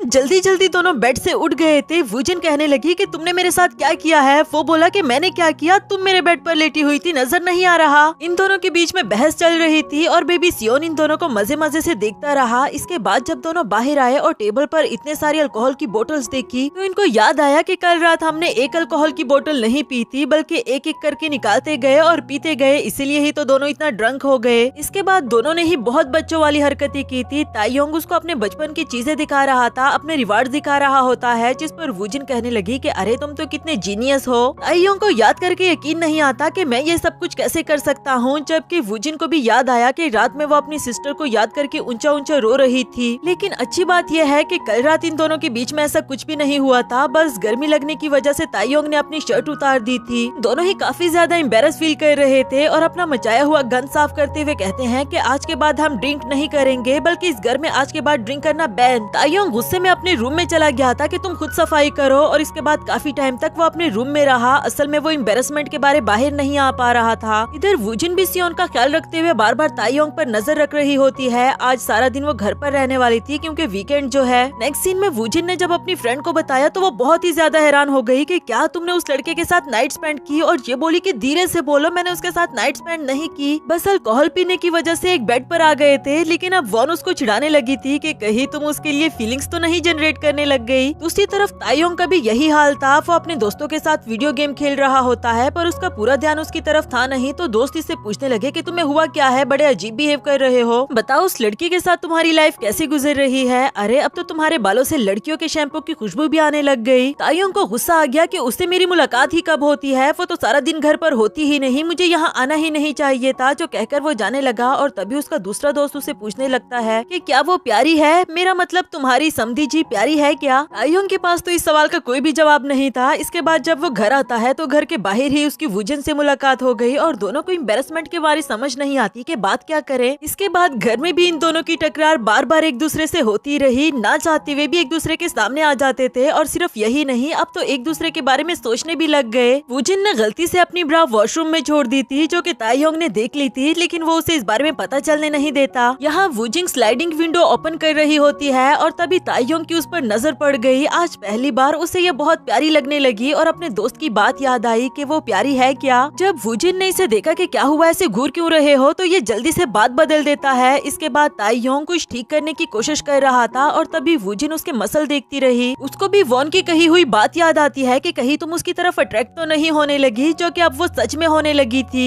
जैसे ही वूजिन को भी रियलाइज हुआ तो वो जल्दी से बात बदल देती है और बेबी सियोन इन दोनों की ये हरकतें देख रहा था। नेक्स्ट सीन ऑफिस का दिखाया गया, जहाँ आज बातों ही बातों में फिर से वही बात आ गई। वूजिन के कुलीग्स उसे पूछने लगे कि सच सच बताओ, तुम वो लड़की नहीं हो ना? वूजिन ने तो साफ साफ इनकार कर दिया कि अरे मैं बचपन से ही सिंगल हूँ, मेरा कोई बॉयफ्रेंड नहीं है, तो हस्बैंड कहाँ से आ गया, वो लड़की मैं नहीं थी। तब तक मिस्टर पर्क आ गया, जिसके बाद इन लोगों की मीटिंग स्टार्ट हो गई थी। इस दौरान वूजिन ने कुछ अच्छे आइडियाज दिए जो कि पर्क को काफी पसंद आए और वो इसे अप्रिशिएट करता है। फिर इस आइडिया को आगे डिस्कस करने के लिए उसने वूजिन को अपने ऑफिस में बुला लिया था, जबकि यहाँ ताइयोंग बाहर कचरा फेंकने के लिए आया होता है। यहाँ अचानक से उसका आमना सामना बैदू से हो गया, जिसे वो रोकते हुए कहने लगा कि तुम वही हो ना जिसने मेरे घर का बॉयलर खराब किया, तुम्हें पता भी है मैं कितना ज्यादा डर गया था, इतना बड़ा नुकसान किया तुमने मेरा। बैदू साफ साफ मुकर गया कि मैं तो बस तुम्हारी हेल्प करने की कोशिश कर रहा था। तभी पीछे से उसकी मॉम आई, जो इसे डांटते हुए कहने लगी कि तुमने फिर से स्मोकिंग की और इसका सारा गंद इस बोतल में फेंक दिया। बैदू तो मुकर रहा था कि नहीं नहीं मैंने कोई स्मोकिंग नहीं की, जबकि ताइयोंग कहने लगा कि नमस्ते आंटी, मैंने आपके बेटे को कल स्मोकिंग करते हुए देखा था, यानी कि उसने झूठ बोला। बैदू धीरे से उसे पूछने लगा कि तुम्हें शर्म नहीं आती, और ये बोला कि तुम्हें शर्म नहीं आती, मेरा 1 मिलियन का नुकसान कर दिया। तब तक यहाँ पर वुजिन आ जाती है और बैदू ताइयोंग को चिढ़ाने लगा कि अरे तुम्हारी क्यूट डार्लिंग आ गई। वो इसे इशारा करते हुए खामोश रहने के लिए कह रहा था और वुजिन पूछने लगी कि डार्लिंग क्या मतलब। बैदू ने भी जल्दी जल्दी से बात बदल दी कि नहीं नहीं, मैं क्यूट बेबी की बात कर रहा हूँ। उसकी मॉम इसे कहती है कि तुम यहाँ पर रह रही हो, अगर तुम्हें किसी चीज का मसला हो या कोई भी चीज चाहिए हो तो बेझिझक होकर हमसे कह सकती हो। इसके बाद जब दोनों घर आए तो वुजिन कहती है कि पता नहीं उस हमसाये को क्या हो गया था, बार बार मुझे क्यूट डार्लिंग कह रहा था। और ताइयोंग कहने लगा कि क्या पता तुम उसको बेबी की तरह क्यूट लगी हो। थोड़ी देर बाद पर्क की कॉल आ गई थी कुछ डिस्कस करने के लिए, जबकि वुजिन ताइयोंग को इशारा करते हुए कहती है कि प्लीज सियोन को खामोश कराओ, क्योंकि वो पर्क को पता नहीं चलने देना चाहती कि मैं किसी लड़के के साथ रह रही हूँ या मेरे पास कोई बच्चा है। थोड़ी बहुत आवाजें तो उसने सुन भी ली, पर इसने बहाना लगा दिया कि असल में टीवी ऑन है ना। कॉल कटने के बाद वो ताइयोंग का हाथ पकड़कर उसे रिक्वेस्ट कर रही थी कि कल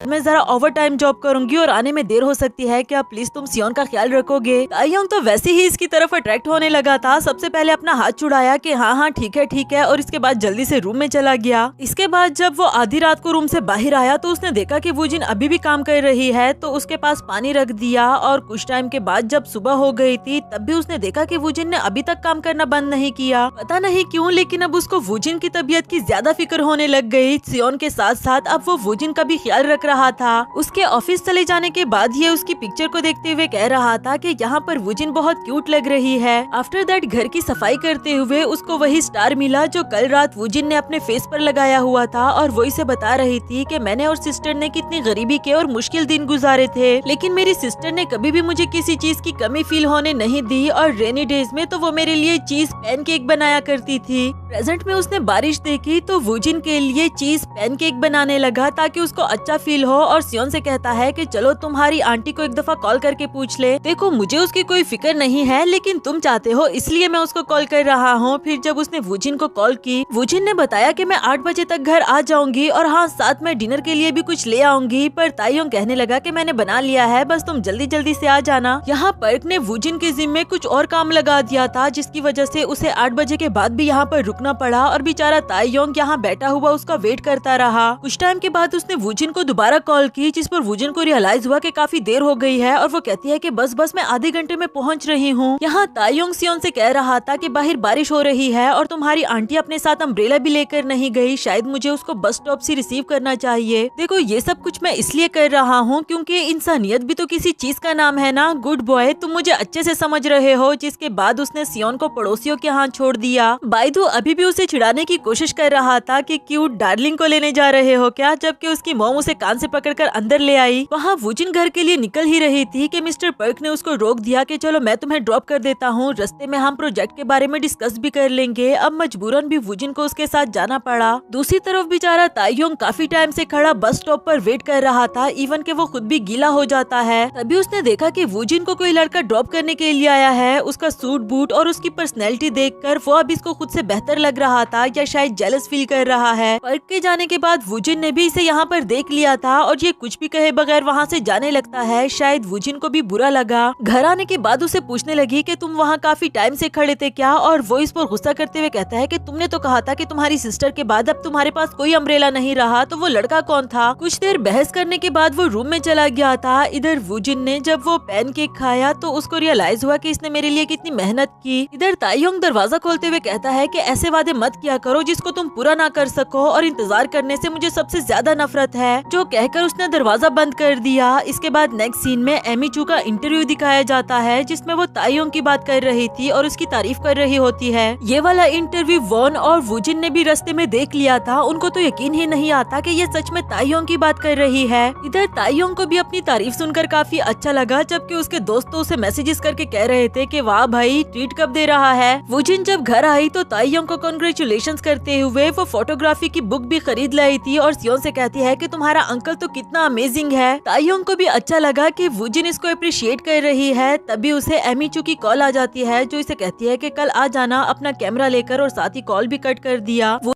जिंग अब और भी ज्यादा एक्साइटेड थी कि तुम्हें जरूर जाना चाहिए, पर वो बोला कि मैं फोटोग्राफी छोड़ चुका हूँ और वैसे भी मेरे पास जॉब है, मैं पेरेंटल लीव पर हूँ। वुजिन फिर भी उसको मोटिवेट करती रही कि नहीं नहीं, तुम्हें ऐसी अपॉर्चुनिटीज नहीं गंवानी चाहिए, और वैसे भी तुम्हारे पास वो वाला कैमरा तो है ना जो तुम्हारा बर्थडे गिफ्ट था और उसको तुम नहीं फेंक पाए थे। पहले तो तायोंग सुनकर हैरान हो गया कि इसको किसने बताया, फिर उसे याद आया कि उस रात नशे में मैंने ही तो इसको सब कुछ बताया था, लेकिन लकीली ये नहीं बताया कि ये गिफ्ट दिया किसने था। नेक्स्ट सीन में तायोंग वुजिन की बातों को सोच रहा था कि क्या मुझे सच में फोटोग्राफी स्टार्ट करनी चाहिए। तभी उसने वुजिन को कॉल की और उसे कहता है कि क्या तुम आज जरा जल्दी घर आ पाओगी। वुजिन बोली तो फाइनली तुमने डिसाइड कर ही लिया। हाँ, मैं 7 बजे तक आ जाऊंगी और जितनी भी मैं हेल्प कर सकूं मैं जरूर करूंगी। इसके बाद वो सारा दिन बार बार टाइम देखती रही ताकि वो टाइमली सब कुछ मैनेज कर ले और घर भी चली जाए, क्योंकि उसने वादा किया है और इस बार वो वादा नहीं तोड़ना चाहती। लेकिन उस बेचारी की किस्मत इतनी खराब है कि एंड टाइम पर पर्क ने उसको कुछ और काम दे दिया था और उसको थोड़ा देर से जाने के लिए कहता है। वुजिन को बुरा तो काफी लगा। अब वो तायोंग को कॉल करके उसे माफी मांग रही थी कि मैंने तुमसे वादा किया लेकिन मैं फिर भी इसको निभा नहीं पाऊंगी, मुझे बहुत बुरा लग रहा है। लेकिन इस बार तायोंग को कुछ ज्यादा बुरा नहीं लगा। वो कहता है कि कोई बात नहीं, तुम अपना काम करो, मैं सियोन के साथ मैनेज कर लूंगा। फिर क्या ही हो सकता था, वो सियोन को उठाकर अपने साथ ले जाने लगा। लेकिन रास्ते में सियोन उसे बहुत तंग कर रहा होता है, बस रोई ही जा रहा था और चुप करने का नाम ही नहीं लेता। इसी दौरान उसने तायोंग की शर्ट भी गंदी कर दी। जहाँ ये बेचारा इतना कुछ सह रहा था, वहाँ दूसरी तरफ इसकी वजह से ही वुजिन आराम से बैठकर अपना काम कर पा रही थी। इसके बाद जब वो स्टूडियो में पहुंचा और एमिचू ने इसे देखा तो कहने लगी कि आज तुम बेबी को भी साथ लेकर आए हो, हर बार मुझे डिफरेंट तरीके से इम्प्रेस कर देते हो,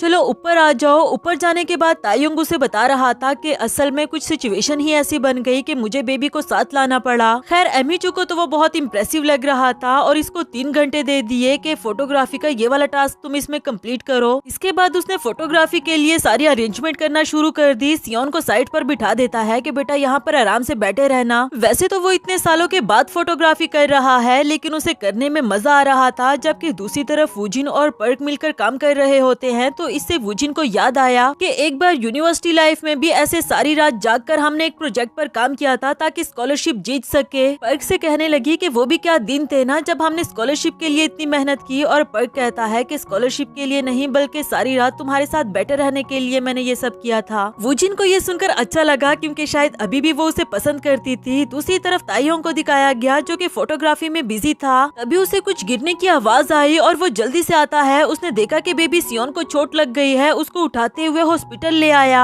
हॉस्पिटल में लाकर जब उसके हाथ पर चोट देखी तो नर्स इसके गार्डियन के बारे में सवाल कर रही थी और पूछने लगी कि तुम इसके क्या लगते हो। वहाँ वुजिन पर्क के साथ किसी क्लाइंट को एयरपोर्ट ड्रॉप करने के लिए आई थी, जबकि इधर तायोंग उसे कॉल्स पर कॉल्स कर रहा था, लेकिन ये फोन नहीं उठाती क्योंकि वो साइलेंट पर था। तायोंग को बहुत ज्यादा गुस्सा आ रहा था क्योंकि गार्डियन के बगैर बच्चे का ट्रीटमेंट स्टार्ट नहीं हो रहा था। और इधर वुजिन ने जब अचानक से अपना फोन देखा तो तायोंग को फोन करते हुए पूछने लगी कि क्या हुआ, इतनी सारी कॉल्स, और वो बोला कि तुम फोन क्यों नहीं उठा रही हो, बच्चा हॉस्पिटल में है। वुजिन हैरान हो गई कि क्या हॉस्पिटल में अभी आ रही हूँ। इधर पर्क कहने लगा कि क्या हुआ है, मैं तुम्हें ड्रॉप कर देता हूँ। तायोंग ने जब पर्क की आवाज सुनी तो उसे बहुत ज्यादा बुरा लगा और आगे कुछ भी कहने से पहले ही उसने फोन कट कर दिया। कुछ टाइम के बाद वो हॉस्पिटल पहुंच आई थी। उसने रजिस्ट्रेशन करवाई और फिर सियोन का ट्रीटमेंट स्टार्ट हो गया था, लेकिन तायोंग उससे अभी भी बात नहीं करता। थोड़ा और टाइम गुजरने के बाद वुजिन इससे पूछने लगी कि सियोन को चोट कैसे आई, तो इसने पहला सवाल यही किया कि तुम अपना फोन क्यों नहीं उठा रही थी। मैंने कहा था तुम्हें कि मुझे वेट करने से सख्त नफरत है और ऐसे प्रॉमिस करती ही क्यों हो जिसको तुम निभा ना सको। सियोन की गार्डियन तुम हो, मैं नहीं। इधर वुजिन उसे कहती है कि मैं बहुत ज्यादा बिजी हो गई थी और क्या तुम थोड़ी देर के लिए भी बच्चे का ख्याल नहीं रख सकते थे। तायोंग को गुस्सा आ गया कि अगर मैं उसका ख्याल रख सकता तो क्या मैं उसकी कस्टडी ना ले लेता, और आज तुम खुद के लिए टाइम नहीं निकाल सकती, कल बच्चे का ख्याल कैसे रखोगी। आफ्टर दैट डॉक्टर इनसे सियोन के बारे में कुछ सवाल कर रहा होता है जिसका जवाब सिर्फ तायोंग ही दिए जा रहा था क्योंकि वुजिन को कुछ पता ही नहीं होता। जो देखकर उसे रियलाइज हुआ कि सच में मुझसे ज्यादा तो ये सियोन का ख्याल रख रहा है, जबकि डॉक्टर ने बताया कि उसे एंजाइटी के सिम्टम्स लग रहे हैं। आप दोनों को उसे ज्यादा टेंशन देनी चाहिए, उसका ख्याल रखना चाहिए। नेक्स्ट सीन से वुजिन ने सियोन को ज्यादा टाइम देना शुरू कर दिया था और उसका अच्छे से ख्याल रखती थी। उसे सॉरी भी करती है कि इससे पहले मैं तुम्हें ज्यादा टाइम नहीं दे पाई। जबकि तायोंग अभी भी उसको देखकर नजरें चुरा रहा होता है और बाहर आकर वो खुद को ही कोस रहा था कि मैंने उसको इतनी सारी बातें क्यों बोल दी थी। खैर अब वो उसके लिए और सियोन के लिए कुछ अच्छा सा खाने को बाय करता है और फिर घर ले आया था ताकि वुजिन इसे देखकर खुश हो जाए। तभी डोरबेल बजी और जब वुजिन ने कैमरा में जाकर देखा तो वो पर्क था, जबकि वो कह रहा था कि मैं प्रॉपर्टी ऑनर हूँ। वूजिन के तो पाँव तले जमीन ही निकल गई कि अब हम इसके सामने कैसे जाएंगे, और इसी के साथ हमारा ये वाला पार्ट भी खत्म हुआ। गाइज इसके नेक्स्ट पार्ट के लिए आपको जरा वेट करना होगा क्योंकि इसके बाकी के एपिसोड्स अभी तक रिलीज नहीं हुए।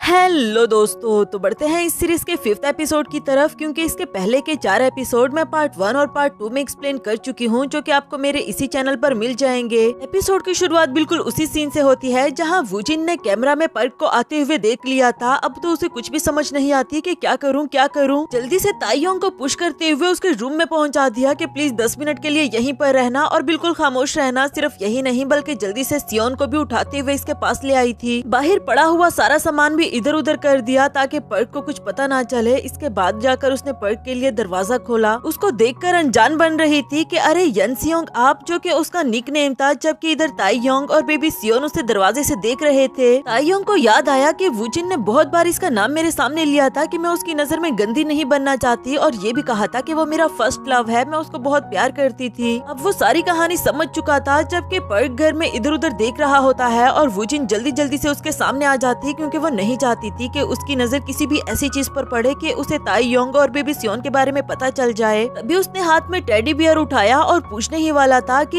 ये किसका है, जबकि सियोन भागकर आते हुए कहता है कि मेरा टेडी बियर। ताइयोंग भी उसको रोकने के लिए भागकर उसके पीछे आता है और यहाँ बेचारे का किसी चीज से पाँव लग गया था, जिसकी वजह से वो बुरी तरह से गिर गया। साथ में खाने का डब्बा भी गिरा देता है, लेकिन इससे कहीं ज्यादा वो बेचारा एम्बेरस फील कर रहा था। पर्क भी देखकर पूछने लगा कि वूजिन ये सब कुछ क्या चल रहा है। वूजिन भी काफी एम्बेरस थी। वो कहती है कि क्यों ना हम बाहर चलकर बात करें, मैं आपको सब कुछ एक्सप्लेन करती हूँ। जिसके बाद वो पर्क को लेकर बाहर चली गई थी और ताइयोंग को इशारा करके सियोन का ख्याल रखने के लिए कहा। इधर ताइयोंग बेचारा बहुत ही ज्यादा एम्बेरस फील कर रहा था कि वो पर्क के सामने ऐसे जमीन पर पड़ा हुआ था। नेक्स्ट सीन में वूजिन ने पर्क को सब कुछ एक्सप्लेन कर दिया था और सॉरी भी करती है कि पहले मैंने तुमसे झूठ बोला, जबकि पर्क उसे कहने लगा कि कोई बात नहीं, मैं जानता हूँ कि सब कुछ इतनी आसानी से बता देना तुम्हारे लिए आसान नहीं होगा। अब से तुम्हें किसी भी हेल्प की जरूरत हो तो मुझे बताना। जबकि वूजिन ने जवाब दिया कि मेरे ब्रदर इन लॉ का भाई मेरी बहुत हेल्प कर रहा है। इधर ताइयोंग को गन साफ करते हुए काफी गुस्सा भी आ रहा था। तब तक वूजिन भी वहाँ पर आ जाती है और इसका फेस देखकर ही वो समझ गई थी कि इसे गुस्सा आ रहा है। सॉरी करते हुए कहती है कि तब मुझे समझ नहीं आई कि मैं क्या करूँ, लाओ मुझे दो, मैं साफ कर देती हूँ। उस वक्त गिरकर तुम्हें चोट तो नहीं आई, दिखाओ मुझे। ताइयोंग बोला कि सॉरी किस वजह से कर रही हो, कि तुमने हम दोनों को रूम में छुपा दिया क्योंकि तुम हमारी वजह से एम्बेरस फील कर रही थी कि कहीं हम तुम्हारे पहले प्यार के सामने ना आ जाए, या फिर इसलिए कि उस वक्त जब सियोन को चोट लगी थी तो तुम मजे मजे से अपने प्यार के साथ घूम फिर रही थी। वूजिन बोली कि उस वक्त मैं सच में बिजी थी और बस भी कर दो अगर तुम्हें पूरी कहानी पता ना हो। ताइयोंग गुस्से से अपने रूम में चला गया था। उसने देखा कि उसके हाथ पर चोट भी आई थी, लेकिन खैर इसको इग्नोर करते हुए वो अभी भी उस वक्त गिरने की वजह से बहुत एम्बेरस फील कर रहा था। नेक्स्ट सीन में वो अपने दोस्तों के साथ अपने घर की सफाई कर रहा था और काफी बुरे मूड में था, जबकि उसके दोस्त उससे पूछने लगे कि आखिर तुम्हें हुआ क्या है। यकीनन उस लड़की के साथ रहने की वजह से ये सब कुछ हो रहा है। ताइयोंग बहाने लगाता रहा कि मुझे बस गुस्सा आ रहा है कि इस घर को बनने में और कितना टाइम लग जाएगा। हर जगह सियोन को साथ ले जाना मुझे अच्छा नहीं लगता। यूजिन ने उसको इशारा करके चुप करवा दिया क्योंकि सियोन भी इस वक्त वहीं पर था। खैर अब ताइयोंग ने बताया कि उस लड़की की वजह से मैं उसके पहले प्यार के सामने गिर पड़ा था, इससे ज्यादा बुरा और क्या हो सकता है। तभी इसे एमीचू का मैसेज आया कि तुमने फोटोज को प्रिंट भी नहीं करवाया। यहाँ वूजिन ने भी वो उनको सब कुछ बता दिया था, जिस पर वो कहती है कि तुम्हारे समधी जी को ऐसे रिएक्ट तो नहीं करना चाहिए, कहीं इसका मतलब ये तो नहीं कि वो तुम्हें पसंद करने लग गया हो। वूजिन ने जल्दी जल्दी से आगे आकर उसको खामोश करवा दिया कि मैंने कितनी बार कहा है नॉवेल्स पढ़ना बंद कर दो। दूसरी तरफ वूजिन ने सामने से पर्क को आते हुए देखा तो वो जल्दी जल्दी से साइड पर जाकर चुप गई थी और पर्क के जाने के बाद एक और कोलीग उसे देखते हुए कहने लगा कि अरे वूजिन तुम यहाँ पर क्या कर रही हो, चलो ना मीटिंग स्टार्ट होने वाली है। आफ्टर दैट मीटिंग का सीन दिखाया गया और मीटिंग खत्म होने के बाद पर्क वूजिन से कहता है कि तुमने इंटरव्यू पर जो फूड स्टोरी सुनाई थी वो के फूड को काफी पसंद आई, क्यों ना तुम एक और स्टोरी राइट करो। नेक्स्ट सीन में एमीचू का हस्बैंड जो कि वही डायरेक्टर जोमू था उसके पास आते हुए कहता है कि इतने सालों से मैं तुम्हारे साथ काम कर रहा हूँ, तुमने मेरी तारीफ तो कभी नहीं की और उस लड़के ताइयोंग का नाम लेकर उसकी तारीफ की। इस बात को लेकर इनके बीच में बहस चलती रही। एमीचू बोली कि वो सब छोड़ो, तुम मुझे ये बताओ कि अभी तक तुमने डिवोर्स पेपर पर साइन क्यों नहीं किए। जोमो बोला कि 20 साल तक तुमने मेरी जिंदगी को अजाब बना कर रखा, अब इतनी आसानी से मैं तुम्हारी शर्तें थोड़ी ना मान जाऊंगा। मुझे एलमनी चाहिए, और हाँ, हमारे इस पपी से दोबारा कभी मिलने के बारे में तुम सोचना भी मत। तब तक वहाँ पर ताइयोंग आ गया था जो डोर पर नॉक करता है। अगले ही सीन में एमी चू से पूछ रही थी कि आज उस बच्चे को अपने साथ नहीं लाए, जिस पर ताइयोंग ने जवाब दिया कि उसे मैं अपने दोस्तों के पास छोड़ आया हूँ। और एमी चू कहती है कि मुझे अंदाजा नहीं था कि तुम शूट करते हुए उस बच्चे को भी शूट करोगे। साथ ही वो सियोन की क्यूट क्यूट सी पिक्चर्स दिखा रही थी और कहती है कि बस इन्हीं पिक्चर्स की वजह से मैंने तुम्हें चूज कर लिया है। ताइयोंग ने जवाब दिया कि फिल्म कैमरास को यूज करने में मुझे कुछ ज्यादा इंटरेस्ट नहीं। और एमी चू कहने लगी कि अच्छा, तो फिर ये क्या है। वूजिन की पिक्चर दिखा देती है कि ये तुम्हारी वाइफ है क्या। उसने तो फौरन से मना कर दिया और फिर इसने पूछा कि तुम्हारी गर्लफ्रेंड, पर वो फिर भी यही कह रहा था कि नहीं नहीं, बिल्कुल भी नहीं। एमी चू को उस पर हंसी आ रही थी कि जितना स्ट्रांगली तुम नहीं कह रहे हो, इसका मतलब तो हाँ ही लग रहा है। और इस तरह की पिक्चर्स तो इंसान तभी क्लिक कर सकता है जब वो पूरे दिल से कर रहा हो। नेक्स्ट सीन में ताइयोंग सियोन को घर वापस लेकर आ रहा था और साथ ही उसे एमी चू की वो बातें याद आ रही होती है कि कैमरा आपकी इमोशंस को रिफ्लेक्ट करता है, तभी आप ऐसी पिक्चर्स क्लिक कर पाते हो। लेकिन फिर जल्दी ही उन बातों को अपने दिमाग से हटा देता है क्योंकि वो कंफ्यूज से कंफ्यूज तर होता जा रहा था। दूसरी तरफ वूजिन भी घर आते हुए सोच रही थी कि ताइयोंग को कैसे मनाऊं, ऐसा क्या करूं कि उसकी नाराजगी खत्म हो जाए। तभी उसकी नेबर हांजी उसको पीछे से आवाज देकर रोकते हुए कहती है कि अच्छा हुआ तुम मुझे यहीं पर मिल गई, हम लोग कैंपिंग करने के लिए जा रहे हैं, क्या तुम लोग हमारे साथ चलोगे? इस तरह बच्चे भी एंजॉय कर लेंगे। वूजिन को याद आया कि डॉक्टर ने कहा था कि सियोन को उसके गार्डियन के अटेंशन की जरूरत है, इसलिए उसको ये आइडिया बुरा नहीं लगा। नेक्स्ट सीन में वो कैंपिंग पर जाने के लिए पैकिंग कर रही होती है और तभी उसे ताइयोंग का ख्याल आया कि मुझे उससे भी पूछ लेना चाहिए। जैसे तैसे करके उसने डोर पर नॉक किया और जब ताइयोंग बाहर आया तो उसे पूछती है कि हम कैंपिंग के लिए जा रहे हैं, क्या तुम हमारे साथ चलोगे? वो बोला कि यूं अचानक से। वूजिन ने जवाब दिया कि हाँ, मौसम भी अच्छा है और बच्चे भी एंजॉय कर लेंगे। याद है डॉक्टर ने क्या कहा था कि सियोन को गार्डियन के अटेंशन की जरूरत है। ये सुनकर ताइयोंग फौरन से मान गया कि अच्छा अच्छा ठीक है, और अगले ही सीन में उस बेचारे को बच्चों के बीच में बिठाया हुआ था। ऐसा लग रहा था कि बच्चों के शोर की वजह से वो बहुत तंग आया हुआ था। वूजिन को पूछने लगा कि तुमने मुझे पहले क्यों नहीं बताया कि इतने सारे बच्चे भी होंगे।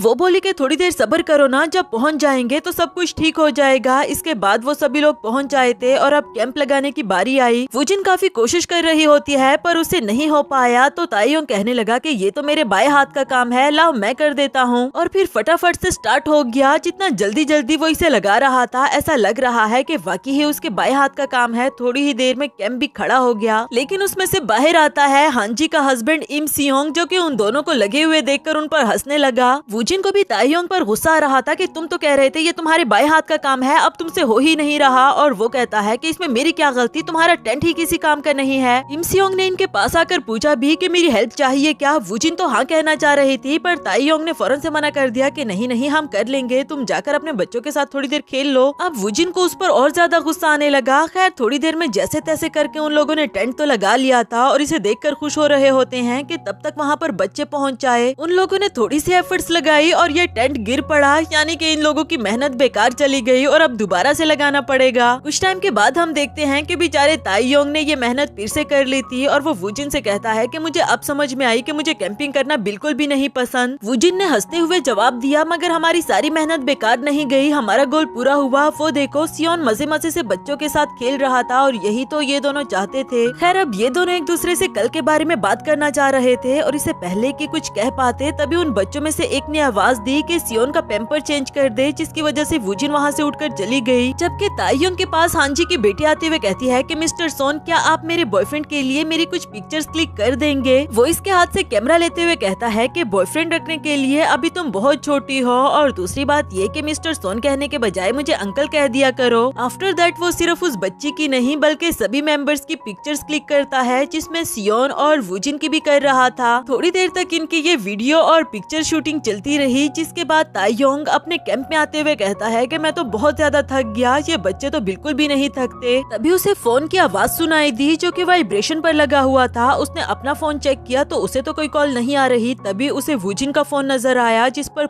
की कॉल आ रही थी। फोन देने के लिए वो वूजिन के पास जाता है जो कि हांजी से बातें कर रही रही थी हांजी से पूछने लगी कि वो लड़का तुम्हारा कजन भी नहीं, कोई ब्लड रिलेटिव भी नहीं, तो क्या तुम्हारा बॉयफ्रेंड है? वूजिन ने जवाब दिया कि अरे ऐसा कुछ भी नहीं, दूर दूर तक भी वो ऐसा मेरा कुछ नहीं लगता, हम टोटली स्ट्रेंजर्स हैं। ये बातें बाहर ही खड़ा ताइयोंग सुन रहा था और इधर हांजी पूछने लगी कि अगर वो तुम्हारा कुछ नहीं लगता तो क्या उसके साथ रहना तुम्हें अनकंफर्टेबल फील नहीं करवाता? वूजिन बोली कि हाँ होता है ना अनकंफर्टेबल फील, कभी कभी तो हम एक दूसरे से आंखें मिलाकर बात भी नहीं कर सकते, लेकिन खैर जल्दी ही वो चला जाएगा और फिर सियोन को सिर्फ मैं ही संभालूंगी। पता नहीं क्यों लेकिन ताइयोंग उसकी इन बातों से काफी ज्यादा हर्ट हुआ और उसको फोन दिए बगैर ही वहाँ से चला जाता है। इसके बाद सब लोग मिलकर बारबेक्यूज खा रहे थे। हांजी ने पूछा कि वो लड़का क्यों नहीं आ रहा, उसने नहीं खाने क्या? वूजिन बोली कि पता नहीं, मैंने टेंट में देखा तो सही मगर वो है ही नहीं। तभी उसे ताइयोंग नजर आया और वो उसे आवाज दे रही थी, लेकिन ताइयोंग ने उसकी तरफ देखा ही नहीं। वूजिन को लगा कि शायद उसने मुझे सुना नहीं होगा। फिर बारबेक्यूज लेकर उसके पीछे टेंट तक आ गई थी कि तुम्हें नहीं खाने क्या? वो बोला कि नहीं खाने, मुझे भूख नहीं। वूजिन को समझ नहीं आती कि अब फिर से इसको क्या हो गया है। बारबेक्यूज खिलाने की कोशिश कर रही थी कि बहुत टेस्टी है, तुम टेस्ट तो करो। ताइयोंग उसका हाथ पुश करते हुए उसको मना करना चाह रहा था मगर इसी चक्कर में उसके हाथ से वो प्लेट गिरा देता है, जिसकी वजह से वूजिन को भी काफी बुरा लगा। जिसके बाद वो सॉरी करते हुए कहती है कि अब से मैं तुम्हें बोदर नहीं करूंगी और वहाँ से चली गई थी। हांजी की बेटी भी उसे देखते हुए कहने लगी कि कितना बदतमीज इंसान है। मॉम ने उसे मना कर दिया कि बेटा ऐसा नहीं बोलते और फिर अपने हस्बैंड को मारते हुए कहती है कि कितनी बार मैंने कहा है इसके सामने ऐसे वर्ड्स मत बोला करो। यहाँ ताइयोंग उस मीट को उठाने लगा, शायद उसको भी लगा कि मैंने कुछ अच्छा नहीं किया। दूसरी तरफ वूजिन को दिखाया गया जिसे काफी गुस्सा आ रहा था कि अजीब इंसान है वो, कभी भी इसका मूड खराब हो जाता है, पता ही नहीं चलता। तभी उसे पर्ट की कॉल आई जो इसे कह रहा था कि तुमने मैसेज का जवाब नहीं दिया और वूजिन बोली कि ओह माफ करना, मैंने अभी अपना फोन देखा, असल में हम बाहर कैंपिंग के लिए आए हुए हैं। जिसके बाद वो काम के बारे में कुछ पूछ रहा था लेकिन उसे आवाज नहीं आती क्योंकि सिग्नल्स इशू थे, इसलिए वूजिन वहाँ से ऊपर की साइड को चली गई और हमें दिखाया जाता है कि वहाँ जाना मना था। आफ्टर दैट घंटे गुजर चुके और अब रात हो चुकी। ताइयोंग सियोन को खाना खिला रहा होता है, तभी हांजी से पूछने लगी कि काफी देर हो गई, वूजिन अभी तक वापस नहीं आई। ताइयोंग ने जवाब दिया कि उसे कॉल कर लो ना, जिस पर हांजी कहती है कि तुम्हें लगता है मैंने उसे कॉल नहीं की होगी पर उसका फोन बंद जा रहा है। वैसे तुम्हारा बिहेवियर कुछ ज्यादा ही रूड था, जबकि वो बेचारी तो तुम्हारे बारे में अच्छा अच्छा कहती रही। इस पर ये धीरे से कहने लगा जैसे मैंने सुना ही ना हो। हांजी ने भी उसकी ये बात सुन ली। वो कहती है कि मैं सच कह रही हूँ, वो मुझे बता रही थी कि तुम उसके घर से जाने वाले हो, इसलिए वो काफी सैड है। फ्लैशबैक के सीन से हमें दिखाया गया कि जब ताइयोंग वहाँ से चला गया तो वूजिन बता रही थी कि स्टार्ट में मुझे अनकंफर्टेबल फील होता था, लेकिन सच कहूँ तो अब उसके जाने के बारे में सोचकर मुझे बुरा फील होता है। वैसे वो बहुत अच्छा इंसान है मगर कभी कभी उसका मूड ऑफ हो जाता है। ये सुनकर अब ताइयोंग को रियलाइज हुआ कि उसने कितना बुरा किया। वो कहता है कि आप प्लीज सियोन का ख्याल रखो, मैं उसे देख कर आता हूँ। इसके बाद तो वो जगह जगह ढूंढ रहा था लेकिन वूजिन का कुछ भी पता नहीं चला। इमसियोंग भी उसके साथ ढूंढ रहा होता है और वो कहने लगा कि शायद हमें पुलिस रिपोर्ट कर देनी चाहिए। ताइयोंग बोला कि हाँ ठीक है तुम पुलिस रिपोर्ट करो, तब तक मैं उसे आगे देख कर आता हूँ। चलते चलते वो एक दूसरे से भी पूछ रहा था लेकिन किसी को भी कुछ नहीं पता। आखिरकार उसने वूजिन का नाम चिल्लाते हुए ऊंची ऊंची आवाजें लगाना शुरू कर दी थी क्योंकि अब काफी देर हो चुकी है। लेकिन आखिरकार वूजिन ने उसकी आवाज सुन ली और वो आवाज देते हुए कहती है कि ताइयोंग क्या ये तुम हो? जैसे ही ताइयोंग को उसकी आवाज सुनाई दी तो वो उसी तरफ भागने लगता है और आखिरकार उसको वूजिन मिल गई। वो पूछने लगा कि तुम यहाँ पर क्या कर रही हो और कैसे पहुँची? वो बेचारी अपनी दुख भरी कहानी सुनाने लगी कि किस तरह मैं यहाँ पर पहुँची और फिर मुझे पता ही नहीं चला कि मेन रास्ता किस तरफ है, मैं खो गई। ताइयोंग उसके पास आकर उसे हौसला देता है कि अच्छा अच्छा ठीक है कोई बात नहीं, चलो चले। आप क्या हुआ, तुम्हारे पाँव पर चोट लगी हुई है क्या? मेरा हाथ जोर से थाम लो। वूजिन अब उसके साथ उठकर वहाँ से जाने ही वाली थी कि तब तक वहाँ पर बारिश स्टार्ट हो गई। ताइयोंग को खुद की कोई परवाह नहीं थी मगर वो वूजिन की फिक्र कर रहा था। फिर उसे एक साइड वाली जगह पर ले आया था और इमसियोंग को कॉल करते हुए कहता है कि वूजिन मिल गई है। इसके बाद वो वूजिन का जख्म देखने लगा कि एक बार मुझे देख लेने दो, जबकि वूजिन ऐसे उसे देख रही थी कि ये मेरी इतनी फिक्र क्यों कर रहा है और दोनों एक दूसरे को देखकर काफी एम्बेरस फील करने लगे। खैर इसके बाद वूजिन ने उसे थैंक यू कहा कि मैं बहुत ज्यादा डर गई थी लेकिन जब मैंने तुम्हें देखा तो मैं बहुत ज्यादा खुश हो गई। ऐसा लग रहा है कि मैं तुम पे ज्यादा ही ट्रस्ट करने लग गई हूँ, शायद मैंने इतना सोचा भी नहीं था। इस पर ताइयोंग ने जवाब दिया कि ऐसी कोई बात नहीं है, उस वक्त अगर तुम्हारे सामने तुम्हारा दुश्मन भी आ जाता तो तुम्हें वो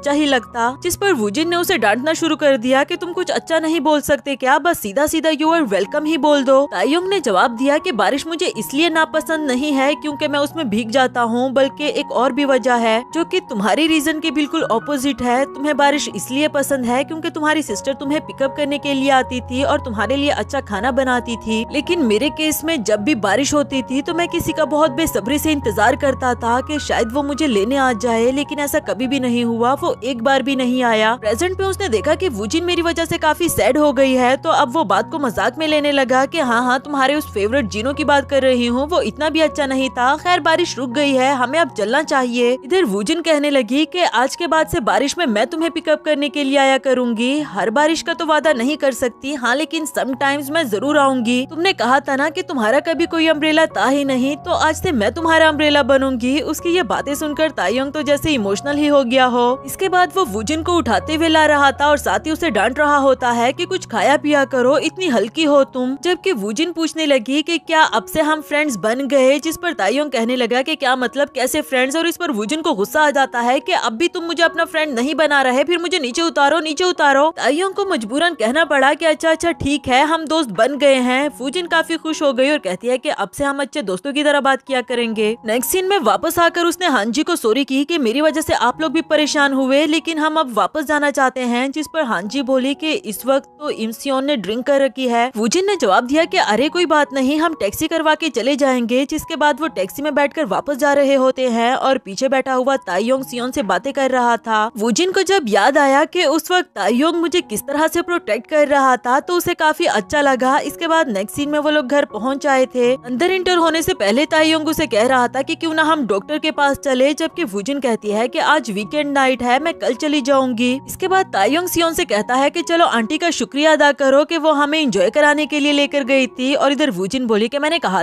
था ना कि अब से हम दोस्तों की तरह बात किया करेंगे। तभी वहाँ पर पर्क आ गया था जो कहता है कि तुमने फोन का जवाब नहीं दिया, मैं परेशान हो गया था इसलिए यहाँ चला आया। वूजिन ने बताया कि हाँ वो एक छोटा सा एक्सीडेंट हो गया था। तायुंग को घर के अंदर जाने के लिए कहा और खुद पर्क के साथ वहीं पर खड़ी हो गई। इधर तायुंग ने घर आकर भी इन दोनों पर नजर रखी हुई थी कि फोन बंद हो गया तो क्या हुआ, बैटरी भी तो लो हो सकती है, इसके लिए यहाँ पर आने की कौन सी जरूरत थी फजूल के बहाने। देखते ही देखते वो लोग गाड़ी में बैठकर चले गए थे और ये तो तायुंग को और भी ज्यादा बुरा लगा। उधर वूजिन पर्क से कह रही थी कि इतना भी कोई मसला नहीं है, पर वो बोला कि कोई बात नहीं, हमें डॉक्टर के पास तो जाना ही है ना। आफ्टर दैट वो वूजिन को हॉस्पिटल लेकर आया था, उसका चेकअप करवाया। डॉक्टर ने वूजिन को कुछ मेडिसिन दी और वो इसका शुक्रिया अदा कर रही थी। पर्क ने जवाब दिया कि अगर तुम मेरा शुक्रिया अदा करना चाहती हो तो फिर कल मेरे साथ लंच पर चलो। जिस पर वूजिन भी हंसते हुए कहती है कि हाँ क्यों नहीं, कल का लंच मेरी तरफ से, लेकिन मुझे सियोन का ख्याल रखना होगा। पर्क कहता है कि कोई बात नहीं, उसको अपने साथ ले आना, मैं उस क्यूट बेबी से मिलना चाहता हूँ। वूजिन भी हंसने लगी कि हाँ वो बहुत क्यूट है और उसकी पिक्चर्स दिखाना शुरू कर देती है। दूसरी तरफ तायुंग ने मेडिसिन निकाल कर बाहर रख दी थी। वो खुद से ही कहता है कि उसने आने में काफी देर कर दी, कहीं वो दोनों एक दूसरे को डेट तो नहीं कर रहे, लेकिन खैर मेरा क्या लेना देना। ये कहकर वो सोने के लिए बेड पर आ गया था, पर उसे नींद नहीं आती, शायद इसलिए कि वूजिन का उस लड़के के साथ जाना उसे अच्छा नहीं लगा। दूसरी तरफ वूजिन घर पहुँच आई थी। उसने देखा कि तायुंग ने सारे घर की सफाई अकेले में कर दी है। यहाँ पर्क जब घर आया और वो सोचता है कि किस तरह वूजिन उस लड़के से हंस खेल कर बातें कर रही थी, शायद वो दोनों अब एक दूसरे के बहुत क्लोज हो गए हो। नेक्स्ट सीन अगली सुबह का दिखाया गया। तायुंग नींद से उठा तो उसकी तबीयत कुछ ठीक नहीं लग रही थी, उसे खांसी हो रही होती है। जब वो बाहर आया तो वूजिन कहीं जाने के लिए तैयार थी। इसने पूछा कि कहीं जा रही हो क्या। वो बोली कि हाँ मैं पर्क के साथ लंच करने के लिए जा रही हूँ, असल में वो मेरे प्रपोजल का हमें कुछ डिस्कस करना था। तायुंग ने सियोन के बारे में पूछा तो वो बोली कि हाँ इसे भी अपने साथ लेकर जा रही हूँ, वीकेंड है ना तो इसका ख्याल मुझे ही रखना होगा, क्योंकि ये बात कॉन्ट्रैक्ट में लिखी हुई थी। तभी उसको पर्क की कॉल आ रही थी और तायुंग कहने लगा कि ठीक है जाओ, तुम लोगों को देर हो जाएगी। जिसके बाद वो कुछ काम करने लगा था, लेकिन वो साथ खांस भी रहा होता है। जिस पर वूजिन इससे पूछने लगी कि तुम्हारी तबीयत को क्या हुआ, डॉक्टर के पास चले क्या, पर उसने मना कर दिया कि नहीं बस सुबह सुबह है इसलिए ऐसा फील हो रहा है।